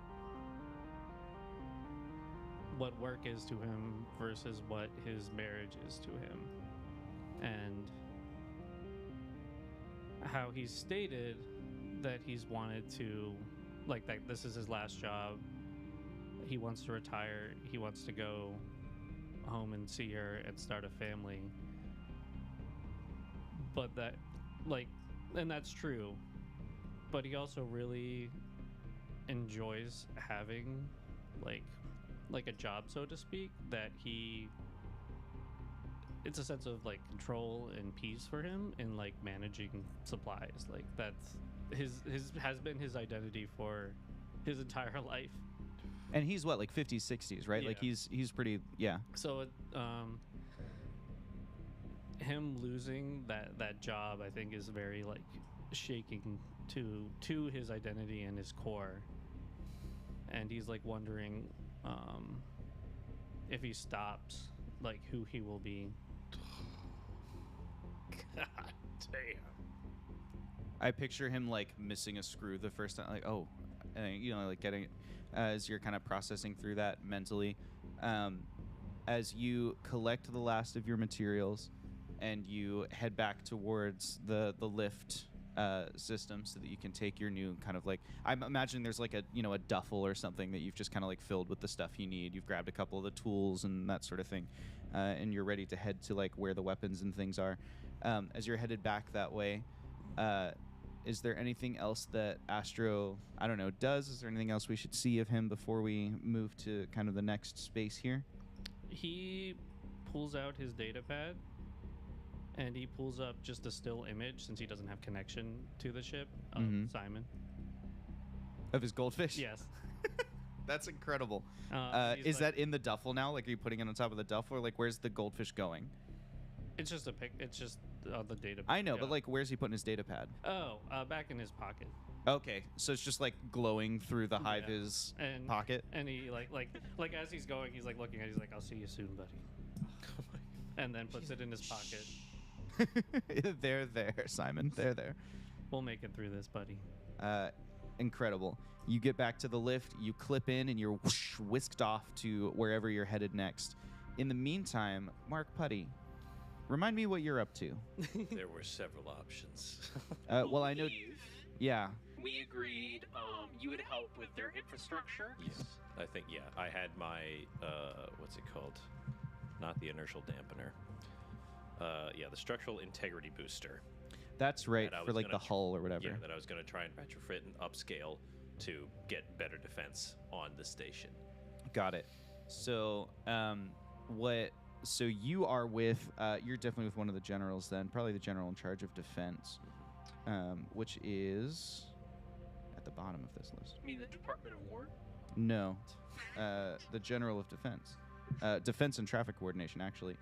General Hilda Hawthorne, who's a little bit. Just a bizarre combo. Well, it's defense and like I was thinking like air traffic, you know, Okay, like okay. research vessels and stuff. I see him out there with one of the lollipop girls, lollipop ladies, as they say in England. Yeah, With the directed yeah, right. traffic. Lollipop ladies, classic English saying. It really is. Oh, really? I've It's- never heard that, and I lived there for a little while. Yeah, no. Wow. Mm-hmm. Well, the more you know. Anyway, I watched Taskmaster. I see. And therefore, yeah, okay. General Hilda Hawthorne is a bear of a general. She is like everything she does communicates strength. Like she's a little too wide for most doorways. You know, broad shoulders. When she takes steps, the like combat boots like echo off of the metal grate. And next to her, I picture fairly wiry hoodie wearing. Oh, I guess you got your EVA suit on, but like fairly wiry Mark Putty kind of strolling along in her wake as it everybody clears and snaps a crisp salute at her. They don't even seem to notice Mark. Like she has such a commanding presence that as General Hawthorne walks through the station, you're just kind of like trailing along behind her. Very blushingly red. Behind yet another strong woman. I'm trying to think, do we have any weak women in this campaign? No. Maybe I've overcorrected to try and avoid being stereotypical. We've We'll have to find. I'll have to have someone go, "What do we do?" Just to try and balance out the scales. but between I'm not Talia surprised. and this woman, these are the meatiest women But we have. I mean, other female characters aren't like necessarily physically strong. That's but true. Right. That's what I They're- mean. Just emotionally. Yeah. Yeah. Hilda Hawthorne leads you to the command and control center at the top of the station. She takes you to like, do you know how in the Empire State Building there's the top floor and then there's like the little structure-y floor above that? Sure. This is like that, like a utility platform at the outside of the station. It has a big dome over it, so it's pressurized with oxygen and stuff. But from here, you have, it's like asteroids all spread out around you. And you can get access to, like, there's a huge plate that can be sort of popped off the station. The station is big enough for 450,000 people. They can't protect it long ways. What they can do is turn it so that it presents the thinnest profile and then put a big plate of, titanium in front of it that way. And so that's kind of the defensive positioning for the station is like if there's going to be an impact, they kind of steer it and then they put this big plate in front of it, and the plate is sacrificial. The expectation is that it will fail. Okay. It is probably a level 7, I would say, piece of titanium. And they, she kind of gets you access to it. Goes, right, we're going to have to EVA to get here. Is your suit pressurized? Yes. Excellent. She walks over to a door. There's like a little like RFID scanner. She like holds up a little badge, whatever, and it blinks green, and the door whooshes open. The air shoots out of the dome, which is its own kind of airlock. And then she, clips into a tether. She clips you into a tether, and she motions you this way. and you follow her out onto the kind of truss, like the structural piece that's holding this. The plate is like folded over on itself. So it's like a semicircle off to one side of the station. And then if they launch it, it opens up like that to cover the top profile of the station. So she walks you over there and just kind of gets ready to watch you work and make sure that, you don't fall away, basically. Walk us through Mark's mental space as he's kind of taking on this task. He's stressed, to say the least. He's just tried to capture Mil-Spec and failed at that. Really, for quite a while, thought that he did irreversible damage to the station when all the doors went out and the lights went out. So he's really just trying to focus up, put all of his anxieties aside as best as he can, and juice it up. Got it. Yeah. So you get out there and you have the Cypher, which is great. I would like you to roll a speed task. This is to determine how long the task will take you. You succeed regardless. Sure. So it's not like, don't waste effort on this. This is just to see, unless you really want to, I guess. Please, But I just don't want to take forever. There's other things I want to do. Nat 20. Nat 20. Let's go. I believe, locked in. I believe that Cypher upgrades the level by 1. Yes. We'll upgrade it by 2. Yeah. Let's go. Yeah, So this is a level 9 shielding now that you've created for I them. see this as what Talia had said, even though she kind of half meant it as a joke and it turned into a bigger thing, of what else is new, of Mark messed up yet another thing. After that little spat, he kind of accepted that into his being, that he has been reckless, that he has let his emotions get in the way, and he's feeling really like he's in his element. He has the confidence that he can do this, that he can help these people, and he's gonna get that shit up and running, baby. Insane. You get the thing attached, and you also, while you're down there, you're like, oh, I see here, like, this kind of relay, there's a different kind of code that could get this deployed faster. If we just, it's all analog. It signals on and off. You can, anybody can mess with that. Yeah. And so you note that, and when you get back into the ship, back in the observation dome, before you even leave, you're like, get me a computer. You know what I mean? Like, let me fix this while it's in my head. Yeah. And so you just kind of sit down really quick in the corner with this backdrop of like asteroids around you. Just outside the window, we see this huge metal plate waiting to be deployed defensively. The rumble of the engines as the entire city-sized structure is rotating into position. And then you, illuminated by just like the dim blue glow of an old laptop. They didn't even have blue light filters yet. Yeah. This old laptop My eyes that got you're a working fire. on. So chunky. It's like, 2 pounds. This thing's huge. You just sit down to mess with this laptop. You add in a few lines of code, and then you run a quick simulation, and you watch as the little wireframe rendering. It's like triple the speed that it deploys at. Incredible. Nice. And that's maybe the major effect there. Mm-hmm. We cut from there to the Dover Military Complex, or I'm sorry, the Dover Security District. Ooh. Dover Security District, where, Jacqueline, you've been handed off to Brigadier Reginald Fortescue. Reginald Fortescue is in charge of getting you access to whatever it is you need technologically, and so he's holding your. Can I have the Cortex? He's holding the Cortex in one hand, but of course he has no experience with this, so he's like trying to make eye contact with you. So he's like, yes, what do you need? All right. First, you probably want to hold me flat because it's weird to project my hologram facing towards you when you're holding me vertical. Yes, of course, I understand. Yeah, you're holding my cortex vertically. Hold it flat. Sorry. No, that's landscape. Turn it away from yourself. Yeah. Okay. No, down. There. We see how flat we're getting? You see how flat? Like if you're to set it on the table. How would you set it on a table? That's not how you Oh, say it. I There see. you go. I see. I There understand. you go. Yes, Guy of course. sucks. He Thank rolled you. in This that one. is It's much okay. better for displaying my hologram. Okay. Excellent. So, our objective, as I understand it, is to try to get diplomatic... You can just set me on the table. It's okay, you can just set me on the table. Well, but then you'll be down there, and I don't want to feel like I'm looking down at you. It would be kind of a power dynamic. That's actually very respectful, thank you. Yes. No, course. yeah, hold me. Yes. Anyway. There. Oh gosh. Sorry, that was Josh bleeding into the character too much. It just was a funny moment. Okay, carry on. So yes, we've been tasked with trying to open diplomatic channels to potentially find a peaceful resolution, or at least delay whatever's about to happen. We're first going to have to upgrade your comms array. Excellent. I've got you here in the signals room. How do I connect you to the computers? Oh, any kind of port, USB port, I think is of your era. Yes, we have USB A and C. It doesn't matter, just put me near one of them. Just near it? Yeah. Oh, okay. Preferably set me down. There, oh, there you go. Okay, you could have not dropped me. That's fine. Ow. I think he put you down gently. I just have a bunch of crap in front of me. Okay. The dongle like. Wow, that's fascinating. Wow, that was a really good glitch. I was gonna play you one, and then you did that instead. And I'm connected. Okay. I want you to be ready to disconnect me in case our friend finds me. Understood.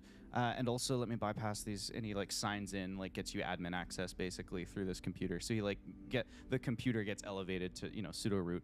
Okay. There you are. Am I signed in as root and as you? Yes. All right, that might help disguise me for a bit. First we gotta upgrade this comms array. Okay. Ooh, wow, this is archaic.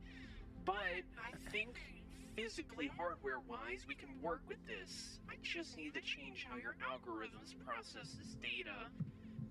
And I'm gonna do a roll. Yes, you are. An intelligence roll, if you will. Ooh. If you'd be so kind. How smart you are. And we're... This communication system is tier 1, or level 1. And so the higher I roll, the higher... So yeah, the higher you roll, the better you can upgrade it. Okay. I'm assuming I have more than one action to do this. Yes. I think each time you come up with a new techno-jargony way to approach the problem, I'll let you roll again. Okay. Think of this as the scenes in the Matrix or the older computer movies where you're yeah, I've just got to get into the mainframe in order to bypass the... you keep hitting me with the knowledge and you can keep rolling the stuff. I see that we have this hardware. It's meant more for radio signals. But they can receive other frequencies. Let me run some simulations. I'm going to use anticipation. Okay. And, alright, this might be our best way. Let me update these algorithms. Sorry, this is going to be a little black box to you, but trust me on this one. Okay, here's goes nothing. I'm using an XP to re-roll that. Woo! We're not won that. Just as your friend and the GM, Yeah. since you can roll infinitely many times on this task, as long as you keep coming up with things to jargony on, Yeah. it might not be worth using XP. All right. What's the free GM intrusion? Oh, then? is it now? You can use it. I just was saying, if you're just trying to roll better. I think the GM intrusion is just a time cost. I think that your anticipation, you ran some simulations first, and the simulations take a long time to run. Also, Gotcha. a 1 is not higher than a 3, so you don't actually upgrade anything this round of it. Maybe you try something and you realize the range of motion on that dish is not such that I can turn it to be useful to this operation. Yeah, I can't turn them any arcs. Okay. All right. No. Okay. We can work with this. I'm gonna use 4 levels of effort. Okay. Jeez. So we're guaranteed to increase it by 3 levels. And It's a lot of effort. I think anticipation only worked for that next round, so I'm not gonna use it again. Okay. Tyler, roll a d4. And we're just gonna do that. We're just gonna max level effort it. 4 levels of effort. And literally anything. Alright, so I rolled a 3. Oh my gosh. I rolled a 1. You rolled a 1? Good grief. Dang, that was fast. So because you used 4 levels of effort, and a 3 is a level 1. Right. So the level 1 doesn't really apply, but you increase by 4 levels. So it goes from a level 1 array to a level 5 array Okay. from this work. However, as you install that upgrade on that 1, as you install that upgrade, you get a sense that something is watching you. I am gonna put out there. Hello? I am trying to protect this station, which I believe is also your mission. So, I'm trying to help you right now. And we can put aside our differences on what that means. If it means, if you want your objective to be fulfilled, these people need to be alive. And right now, there's a potential hostile threat. And I'm trying to help deal with it. Let me upgrade this comms array so I can get access to this ship. If you let me deal with it my way first, we might be able to get your mission back on track. Roll an intellect task to persuade Milspec. It will be eased by 2 levels because what you're saying is true. The problem is that Milspec has already designated you as hostile. So you're presenting evidence, and because it's an incredibly logical entity, it's literally weighing the facts against each other. So the role here is to determine how much evidence does it have that Jackie wants it dead, and how much evidence does it have that Jackie's helping it do its objective. But you've made a great argument. So... I'm good at arguments. Yeah. I'm pretty argumentative. Not to brag, but you I've know. had so many arguments. Yeah. God. Alright, can I use data for this, technically? Yeah, you're in the data sphere, so it's a data sphere related task. Da-da. Alright, I will use a level of effort. Okay. Do I use my edge for my data or my edge for my int? For this purpose, your data is just extra int. Okay, then, oh yeah. We use 2 levels of effort. Okay. Okay. Yo. Trying to save some of my int. We also have recovery rolls. Here we go. Alright, 7 is level 2, plus 2, so it's a level 4 persuasion. That's not enough. Can I, yeah, you haven't told me the outcome. I'm gonna re-roll that. Run it back. Alright, well that used up, We do know Some points. Milspec is level 10. I know. Or at least level 9. Higher than 7.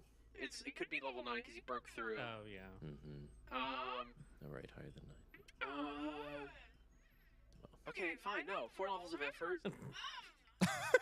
You got it. Fine, whatever. Easy. I don't even care how it turns out. Plus the easement of 2, that's a guaranteed 6. Yeah. So I just need to roll Yeah. A a 3. 12 or above. You're Oh. really good at rolling.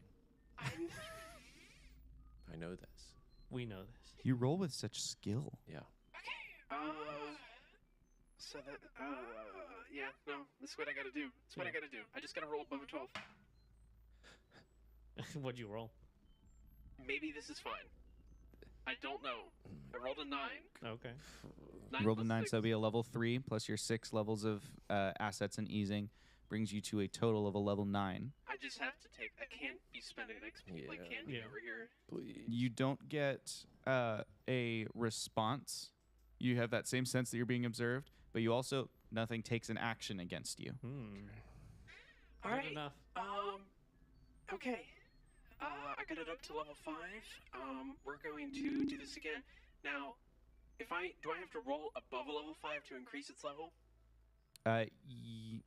No. I think... Interesting. I didn't think that part of this through. I don't think you need to roll above a level 5 to increase its level. I think if you roll below a 5, it... Okay. You roll level 4, it increases by 1. You roll level 5, it increases by 1. You roll a 6 or higher, it increases to the level you roll. Oh, okay. 2 levels of effort. Okay. Because it's nearly free. Nearly. Nearly. So now target roll of 6. 15. Let's 15. go. So that's a level 5 plus 2. So that's like rolling a level 7. It increases to a level 7. Okay. So you have a level 7 comms array now based Let's on go. what did you change? Remember, I told you have to give me Right, more okay. technobabble. So, okay, algorithms updated. Babble the techno. techno. But they were using this to listen. which means we gotta focus on this range of frequencies, which means it's just a waste of time to be using this dish. This dish can just move out of that way. That allows me to get a tighter cone. Get dished. Okay. Get dished. Code game. Hype manning That's great. The tech babble. I'm gonna go ahead and just... Alright. I've upgraded your comm system a lot. I just don't know if it's enough, but we're gonna attempt. Shall we attempt to establish contact? That's the plan. Excellent. And he picks up like a analog radio, or she picks up an analog radio to call Field Marshal Foxworth. Field Marshal Foxworth, we believe we're ready to attempt communication. And there's a little bit of a pause, and then you feel through the comms array, like the comm system has been activated. And unidentified craft, this is the HMS Deep Space Facility Research Gamma. This is Field Marshal Blanche Foxworth. Please ident and state your intentions. There's a little bit of a pause. Field Station Gamma, this is unidentified craft. We would rather not state our names, but we're not here for you. Oh.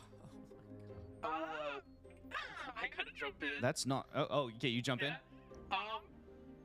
If you don't mind me asking, why are you here? Because you're scaring about 400 million people. 400,000 people. 500,000 people. Oh, yes. It would be best if we came aboard and explained in person.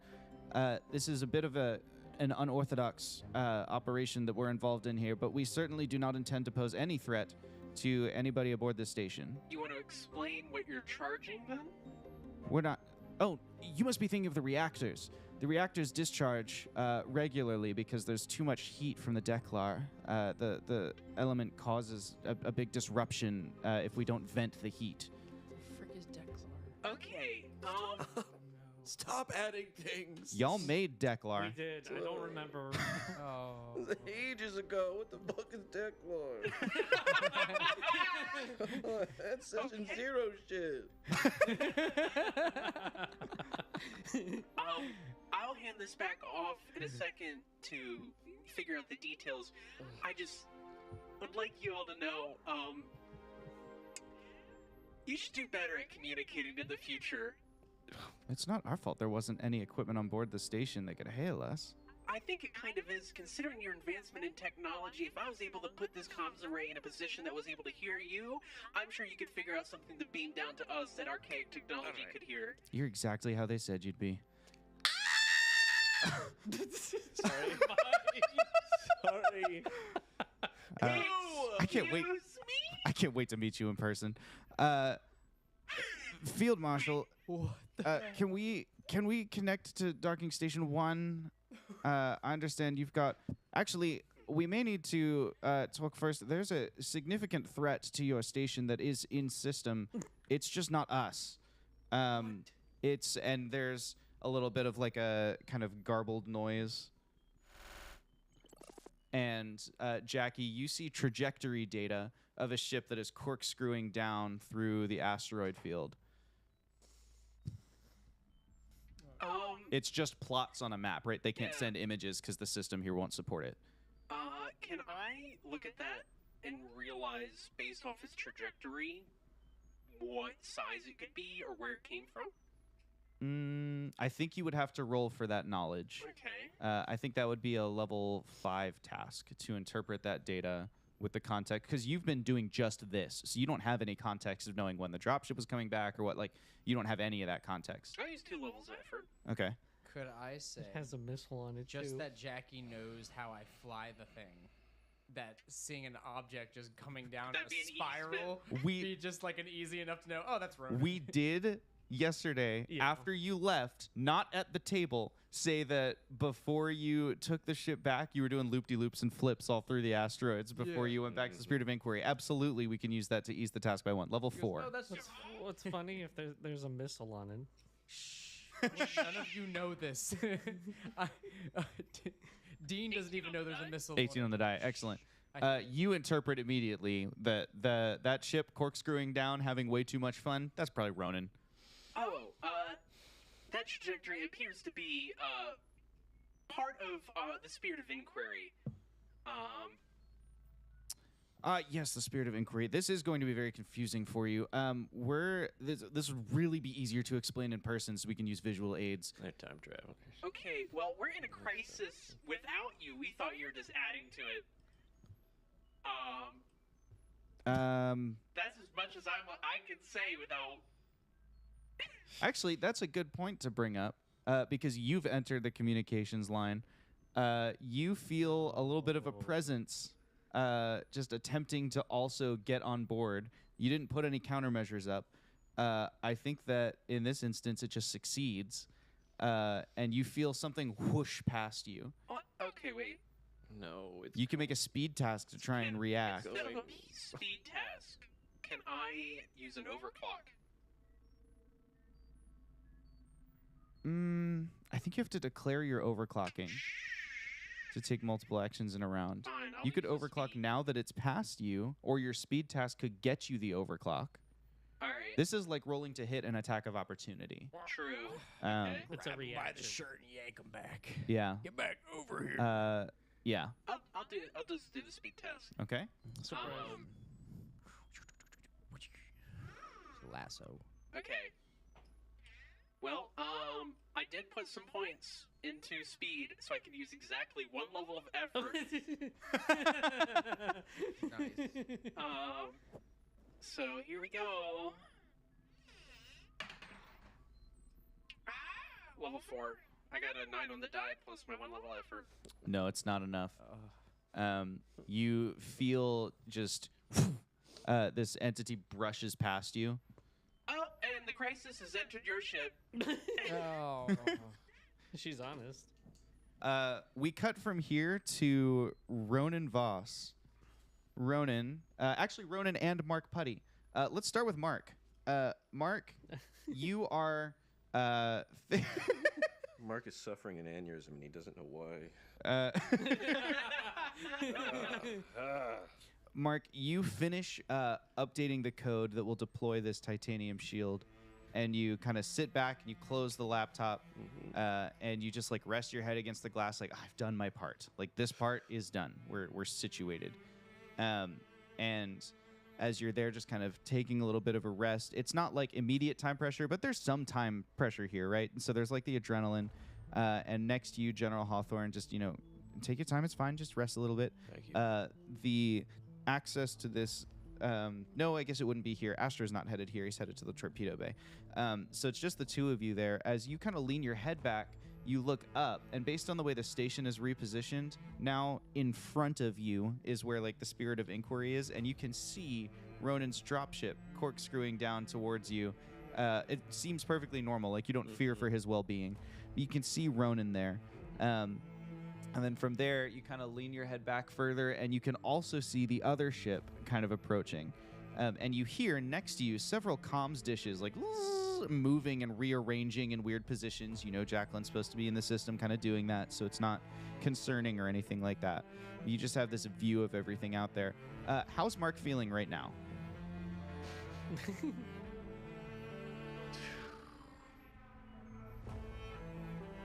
There's a sense of being entirely overwhelmed. There's feelings of finally kind of belonging and being in his element. There's excitement at everything that's happening. A healthy amount of fear. And just a continued drive to keep helping as best as he can. Okay. Ronan, you are diving, corkscrewing, really having a blast of a time.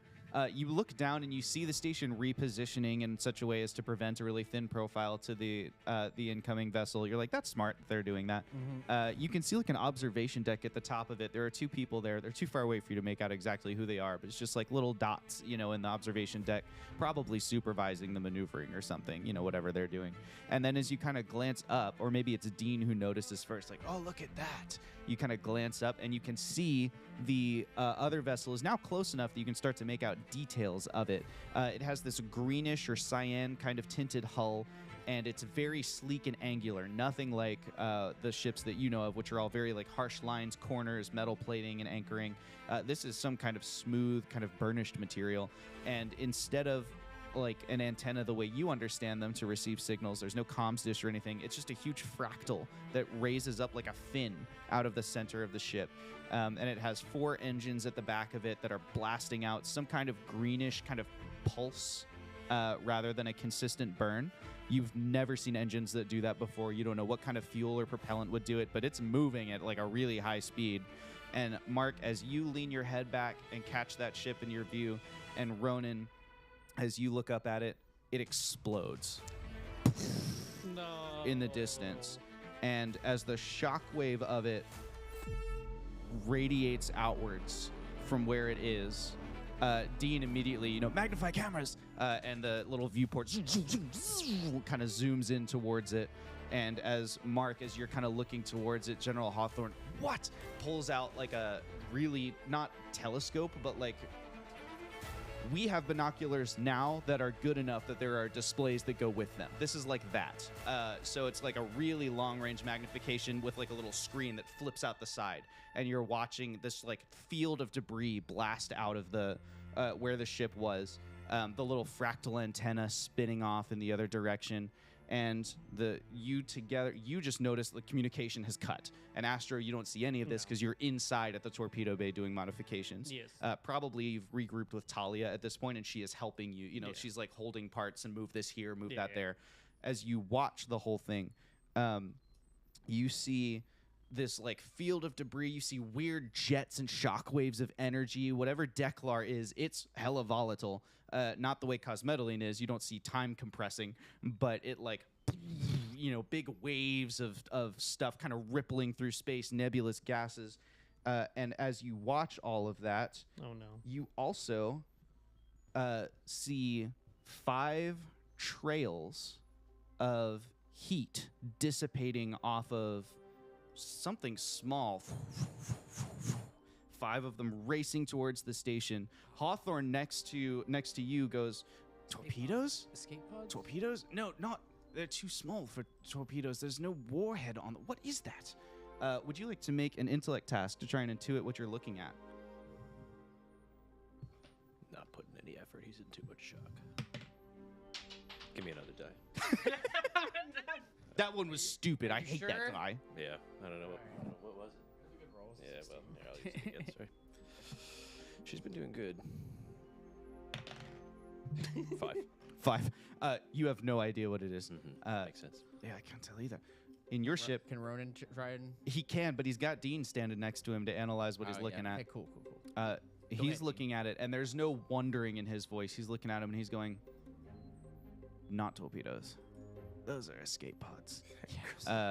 And as the 5 kind of things jet across space towards you, the comms array crackles again, and Jackie and Blanche Foxworth are the only 2 who hear the incoming communication. But you hear, all right, well, that's the first part of this thing done. He should be a lot weakened now. Jackie, we're going to get with you and try and help this thing get done, but we need to get to work soon. And on that note, this session of the Winged Badger Tavern is going to come to a close. We will be back around 1:30 when we've taken a sufficient break. Everybody seems like they need to vibe for a bit here, so I'm going to leave the cameras up and just take in some reactions here for 2 or 3 minutes, because we came in 2 minutes early maybe of where we anticipated. I just got back and I'm already missing the explosions. I wanted to cause the first explosion. Just keep corkscrewing down into the. I was ready station. for it. I mean, you can blow up Station Gamma if you want. I mean, I can. I legit have. You one- look I have so one offended missile. I have that one I- missile. And I want to use it. Just one. So these time travelers came back in time to destroy Milspec. I am so fucking lost These right time now. travelers have to be us. Like I'm like. Can you what if it's just imagine? us? None No, of there's them 3 looked of like them. us when we got Okay. the kind of. What, did it look like anybody on our crew? I don't know. That'd I don't think Ronan knows what they look like, do No. you? No, I don't know Do we any do we about fill what them they in do. now, or do we wait? We can fill them in if we want to, or you can tell them between while we're on break. Sure. How are we overall? What do we expect is happening next? I Do we have don't fucking- any predictions? We have to no destroy goddamn clue Milspec, anymore. the ultimate villain. Yeah. It's. I have a feeling there's gonna be. I don't know. It was Milspec all along. Dean's got some more questions to answer because I know, I knew maybe no one on that station knew Dean, but these guys got to know Dean. They have to know him. They're from the future. They have to It's know just everything. if it's just Dean from the future. It's just deep. It's just different. They're all It's just Dean. all Deans. It's different like Oops, all universes of Deans. Deans. No. Different dimensions. They all have bad shoes. I'm Dean 1 and Dean 2. That's a good note for us to intermit on. They all have bad shoes. I'm gonna put the intermission on, and we'll be back in a little bit here. I have a question for you guys as well. Yeah. When it comes to descriptors, that's something that can be changed at any time, right? With a level up. With a level up. Yeah. If you want to change yours for this finale, I don't care. You can change it out. So when I do that, though, do I now have to take away the things that it gave me and then re-put the things that... Yes. Okay, that's what I want to make sure. So I'm going to make sure I do that because I think I'm going to change my descriptor for the next 2 sessions. I think I can talk about my potential secret plan now, since we don't need to get on that ship, it would seem. Yeah, not anymore. Not Jeez anymore. Louise. Ugh, Josh, what are you doing to us? Well, wait, it does still carry, like, We can- part of a thing that we can still Well, I don't. spring. All right, we don't have to. Golly, there's a thing. It doesn't matter. It doesn't fucking matter. It was a really cool idea. It was a cool idea. It was a Well, very that's what they cool wanted to happen. It was a cool. Yeah. Oh my god. They lured Milspec onto their ship As bait. as bait, and then blew up their ship. Yeah. That was potentially like something that I had I'm thought really about. Like glad. if we sent him over there, if like we could somehow EMP it while Yeah. it's there. I'm really, really glad that that was their plan and we didn't just blow up like a diplomatic I envoy. I was about to be like, we just, like, you're Yeah. just like we knew you would be. I'm like, what? They're like, we know everything. As soon as we get there, we'll tell you all the answers. And then they blow up. I was about to be so pissed.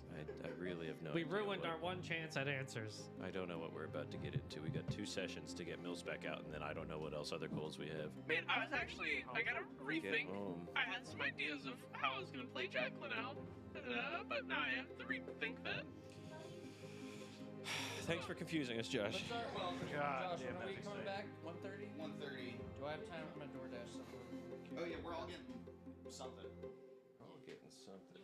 Something. I got some snacks upstairs. I just need a little bit of protein. A little bit of protein. A little bit of protein. A little bit of protein. This coffee going right through me. Look at that good dog. He was so